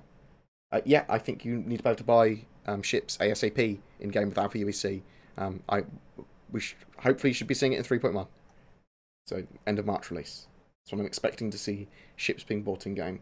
They may make a really annoying excuse and go, oh, it's going to be in 3.2, which would piss me off, but I sort of understand why, but I'm still expecting it for 3.1, so let's push for that. Is it safe to assume we'll get the Odin system we saw in Squadron 42 demo as the second star system in Star Citizen? I'm now thinking that, yeah, as well. The Odin system and the Lear system. Does anyone else miss Tessa from 2.x? We'll see her again. Which of the 3 is your favourite moon and why? Daymar, because I like the look of it. It looks a lot like Mars. It's the one with the strongest atmosphere.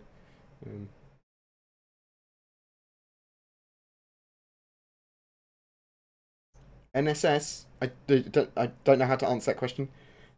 Now we can build bases on planets, but can we build space stations? So I'm expecting some form of space station construction now. At some point, they'll probably do like a concept sale for a ship this year on it, maybe. I'm hoping we get space station construction.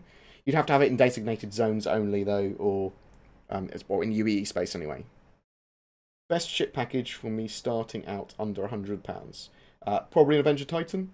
I mean, if you haven't got anything and you haven't tried Star Citizen at all, just get a Mustang Alpha or an Aurora. But I would suggest you get a Mustang Alpha, and then you can always upgrade it.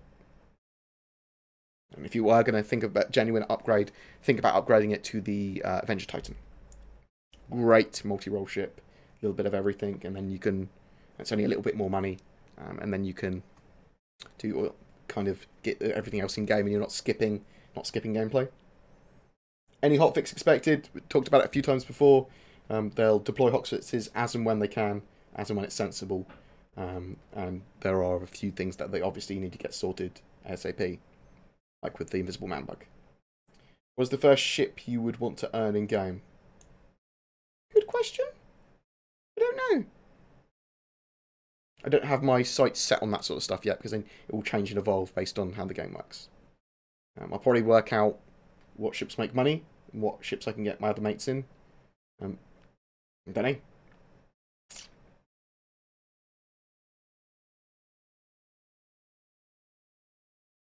This game turns out to be trash. Will you be upset? Yes. Yes, I will. Hopefully it won't. I mean, it might not be turned out exactly what I expected, and there's certainly going to be elements of the game that I don't like, because everyone has their own view of the game, and it's never going to be perfect to what they want. The idea of the project, as it stands, is that we have our say in all these mechanics and everything, and we get to help push what we want. The length of time they're taking to do stuff is the main concern. Well, main annoyance for me. It's not a concern, because I know that they're hopefully making a better game out because of it. But yes, of course, I'd be really fucking pissed off if the game was trash. Have you had anything about buyback tokens releasing soon? I don't know. I looked into it the other day and I couldn't find any information on it. They're every 3 months. That's right. I did find out about it. I've just remembered. Let's have a look. Approximately 3rd of April. Approximately 3rd of April. Oh no, that was last year's. Oh, bear with me. We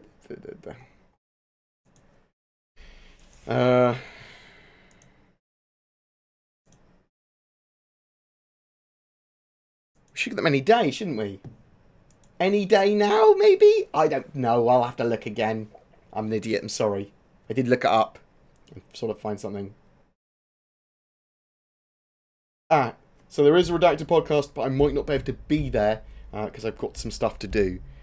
There is. So don't 100% expect me to be there. I'm really sorry if I can't be. This game turns out to be trash. Yeah, but answer that. Do you think the new planets will be released with OCS or in a patch afterwards? OCS. Object container streaming. Boom. I think we could potentially see a new planet with 3.3, although I think it's more likely with 3.4. So I am expecting to see planets for the end of the year. I'm hoping that we have a fully fleshed out system, potentially. Do you think we'll be able to make stuff like ship parts and components? Yes, I think it's much more likely we'll be able to make munitions, ship weapons and components than and drugs and medical supplies and some of those commodities and things ourselves. Then it's going to be able to make whole ships, but I hope we can do everything. I think it's possible that we could have a beta by the end of 2019 for Squadron for Star Citizen. Squadron 42 potentially could come out this year.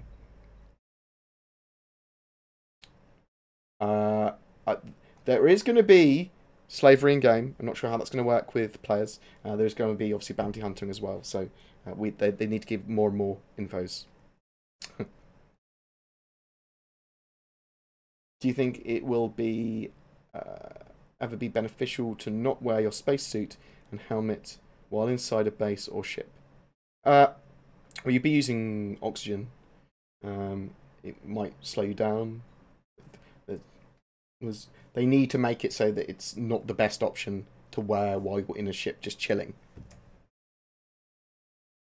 If you had to give your estimate, what date would you give to the beta and full release of the game? Potentially a beta at the end of 2019, full release potentially at the end of 2020, more like mid-2021. That's my gut feeling. In regards to, well, we'll know a lot more pretty soon though, with the new website and the new roadmap. In regards to Defense Direct Support all the time, Port Korea, is there a reason they only have them on the top of the stations? Because they're supposed to cover the landing pads. They'll move them around. They'll have probably little satellites with them on or something in the future as well. Object container streaming is a way of sectioning off different things. So you can have object containers in object containers, and planets can be an object container, ships can be an object container, or whatever. And the object containers tell your computer and the zones and everything what they need to load in and what they need to stream in. It's going to be connected to networking stuff as well, so you can have a address that could be one object container or it could be multiple object containers, and it tells each of the object containers what's happening to each of the others, and tells them what data it needs to stream in. Basically, it's incredibly important for Star Citizen so that they can have high detailed zones and all of these big ships in the same zone without it loading in all the data and everything. It allows the seamless nature of Star Citizen. I've done some videos on it previously. There's a really bad explanation of it, but it's as for efficient streaming of data by cutting things up into more and more boxes, basically. We need to mess around with how long it takes to actually travel the distances. I need long haul travel in this system, and more gameplay mechanics to work out whether or not I'm okay with the long distances. I also need things to do in that time. There needs to be the potential that I can detect pirates before they pull me out of quantum. There needs to be the potential that components can blow so I can repair them. There needs to be things to do on my move glass. There needs to be things to watch in whatever, lots of things. And then we can work out how long it should take to travel between places. The only thing I know about the ping pong ball bug is they've identified it as a bug and they are working on it. It was talked about. Ulf did a reply earlier, just saying something we're looking at and we're going to try and get a fix for. We've seen reports of this bug and it's affecting some accounts, and we're already looking into it. We understand this is a very frustrating situation, and we'll share a solution as soon as it's available. Question: you hope to see a fully fleshed out system by the end of the year, but isn't it more realistic just to expect Hurston and maybe ArcCorp? So I'm hoping, I think it's okay to hope, that we have a at least rough fleshed out system. So I am expecting Hurston and ArcCorp to probably be fully in, although they're going to keep on iterating upon them. Of course they are. So I say roughly. And we potentially have the other plants as well. I mean, yeah, Microtech with its dome, don't know how far that's along. But Crusader, relatively easy to do. So it's just Microtech that might be the one that doesn't get done for 2018. I think they can roughly get them all in. It just depends on... We'll see. We'll have to wait and see. Yeah, so the character creation, the first iteration is just going to be really basic. It'll be like eye changes, nose changes, mouth change, hair change. Racial change. What do you think about a commercial for every single thing that CIG released? Isn't that a waste of funds? All the trailers look very nice. They haven't made a trailer for everything. Have you heard anything about SLI compatibility / optimization coming? Well, with Vulkan and some of the other optimizations, it will be relatively irrelevant for SLI because it will be split frame rendering, so it won't be SLI anymore. Hopefully we'll get that done by the end of the year as well. That's what I'm hoping for. Vulkan integrated. Do you know if they plan on having hangars for space stations that have shields like the Idris that keep in the air? Oh, yeah, probably. Yeah, there'll probably be the air shields. Oh, Athlete's Foot. Question: do you think sleeping player characters will be able to function at all as NPCs if I log in and my crew are online? Potentially. Yeah, I mean, they've talked about being able to Agent Smith into NPCs as well, so your friend might be able to take control of an NPC on your ship, but it might work the other way as well. Maybe NPCs can take over a player character. I don't know. It's an interesting one. Is it always better to have 4 different small ships, or could it sometimes be better to have a large ship with 4 people manning different roles? It's totally different. Different strokes for different folks, and specializations needed for certain missions and things. It's going to be whatever you work out as best for your mission. Are you confident CIG will meet our expectations? Oh, well, I don't think they will meet all our expectations. Everyone's expectations are different. I do think they make a great game. I'm pleased with the progress they make. And they're really bad at talking when they're talking about schedules and things. And they certainly do things wrong. But I think it's probably going to be the game that scratches all of my itches. And I'm in it for the long haul, assuming that I enjoy what they keep on making before the game's released and stuff. I'd happily cover Star Citizen for 10 years, assuming that I still enjoy the community and still enjoy the game and still enjoy the news and everything. Looking at the game packages, I see things like Oshi, Vindel, Fish Tank Mark 1, what the hell are these? From the Andromeda package. They're just hang flare things. So little things you can place in your hangar that are, like, I've got a fish tank. Will we have to quantum jump in any direction and distance we want versus requiring ohms? You might be able to do like short distance quantum jumps, but I think it's more going to be about scanning things down, knowing locations of things, aligning to things, and going to stuff that we already have marked.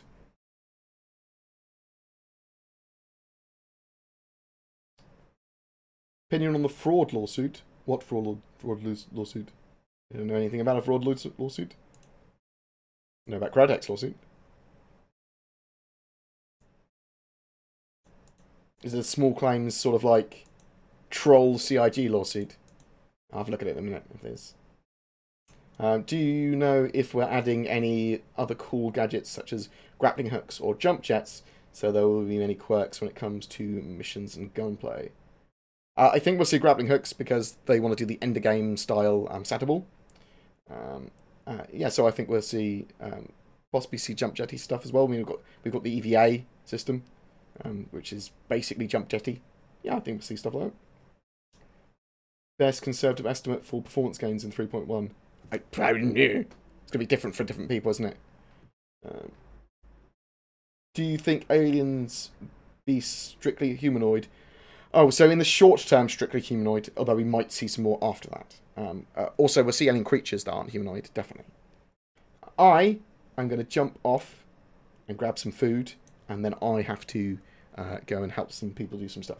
But I will try and be in the Redacted podcast if they haven't already replaced me for today. But don't expect me there. I'm really sorry. I do have some other commitments. Commitments was the word I was looking for. Do you think the Avenger Titan is better or worse than the Mustang? I think the Avenger Titan's better in combat and for general use. Oh yes, I saw the Hull C post that Sandy did. Yeah.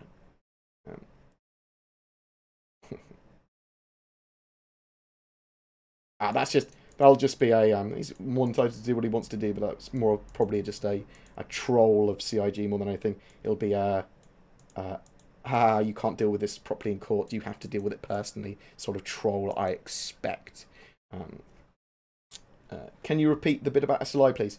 So Vulkan is going to get integrated into Star Citizen at some point. That will be alternative frame rendering.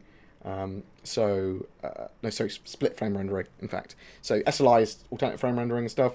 The idea with Vulkan and split frame rendering is that you can have as many cards as you want, all working towards a single goal, and you don't need SLI bridges or anything like that. I'm not entirely sure exactly how it's going to work, but it should make optimization for Star Citizen a billion times better having Vulkan there, and you shouldn't have to worry about SLI. SLI is not the best thing in the world, unfortunately, for games. Only some games support it. Other games it just causes more issues than it helps with.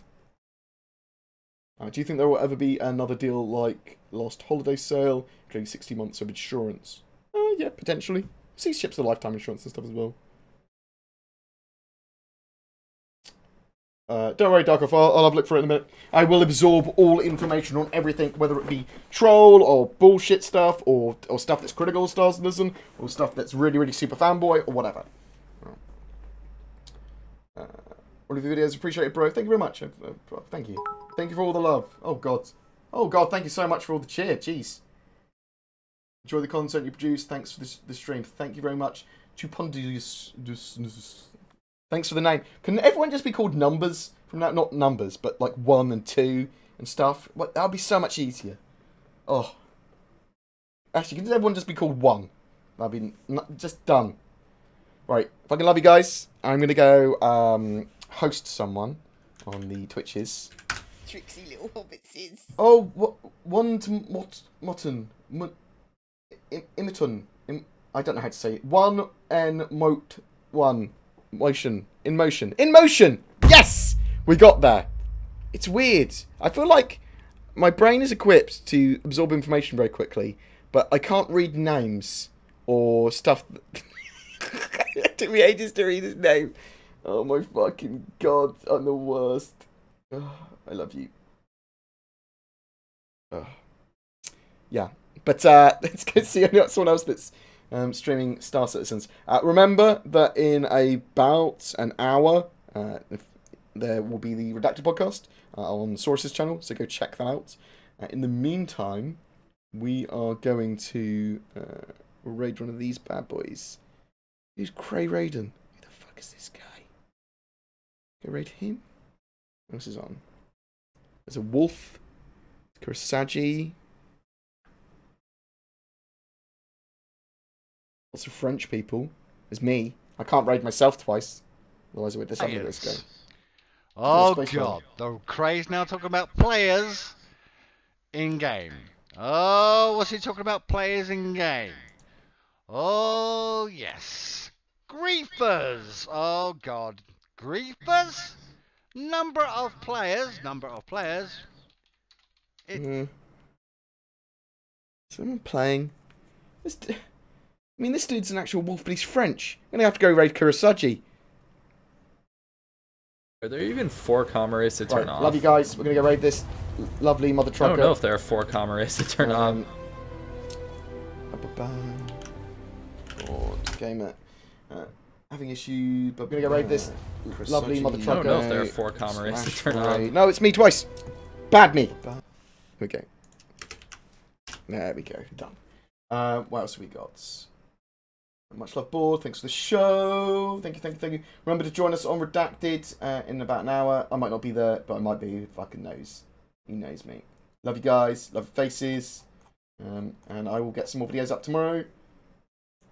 I'm having great performance in 3.0. I know a lot of people aren't, but I am. I mean, I'm getting 30 to 60 frames consistently, depending on what server I'm in and stuff. I think Noobify's having the same as well. Anyway, thank you very much, guys. Love you. Peace out. Mwah.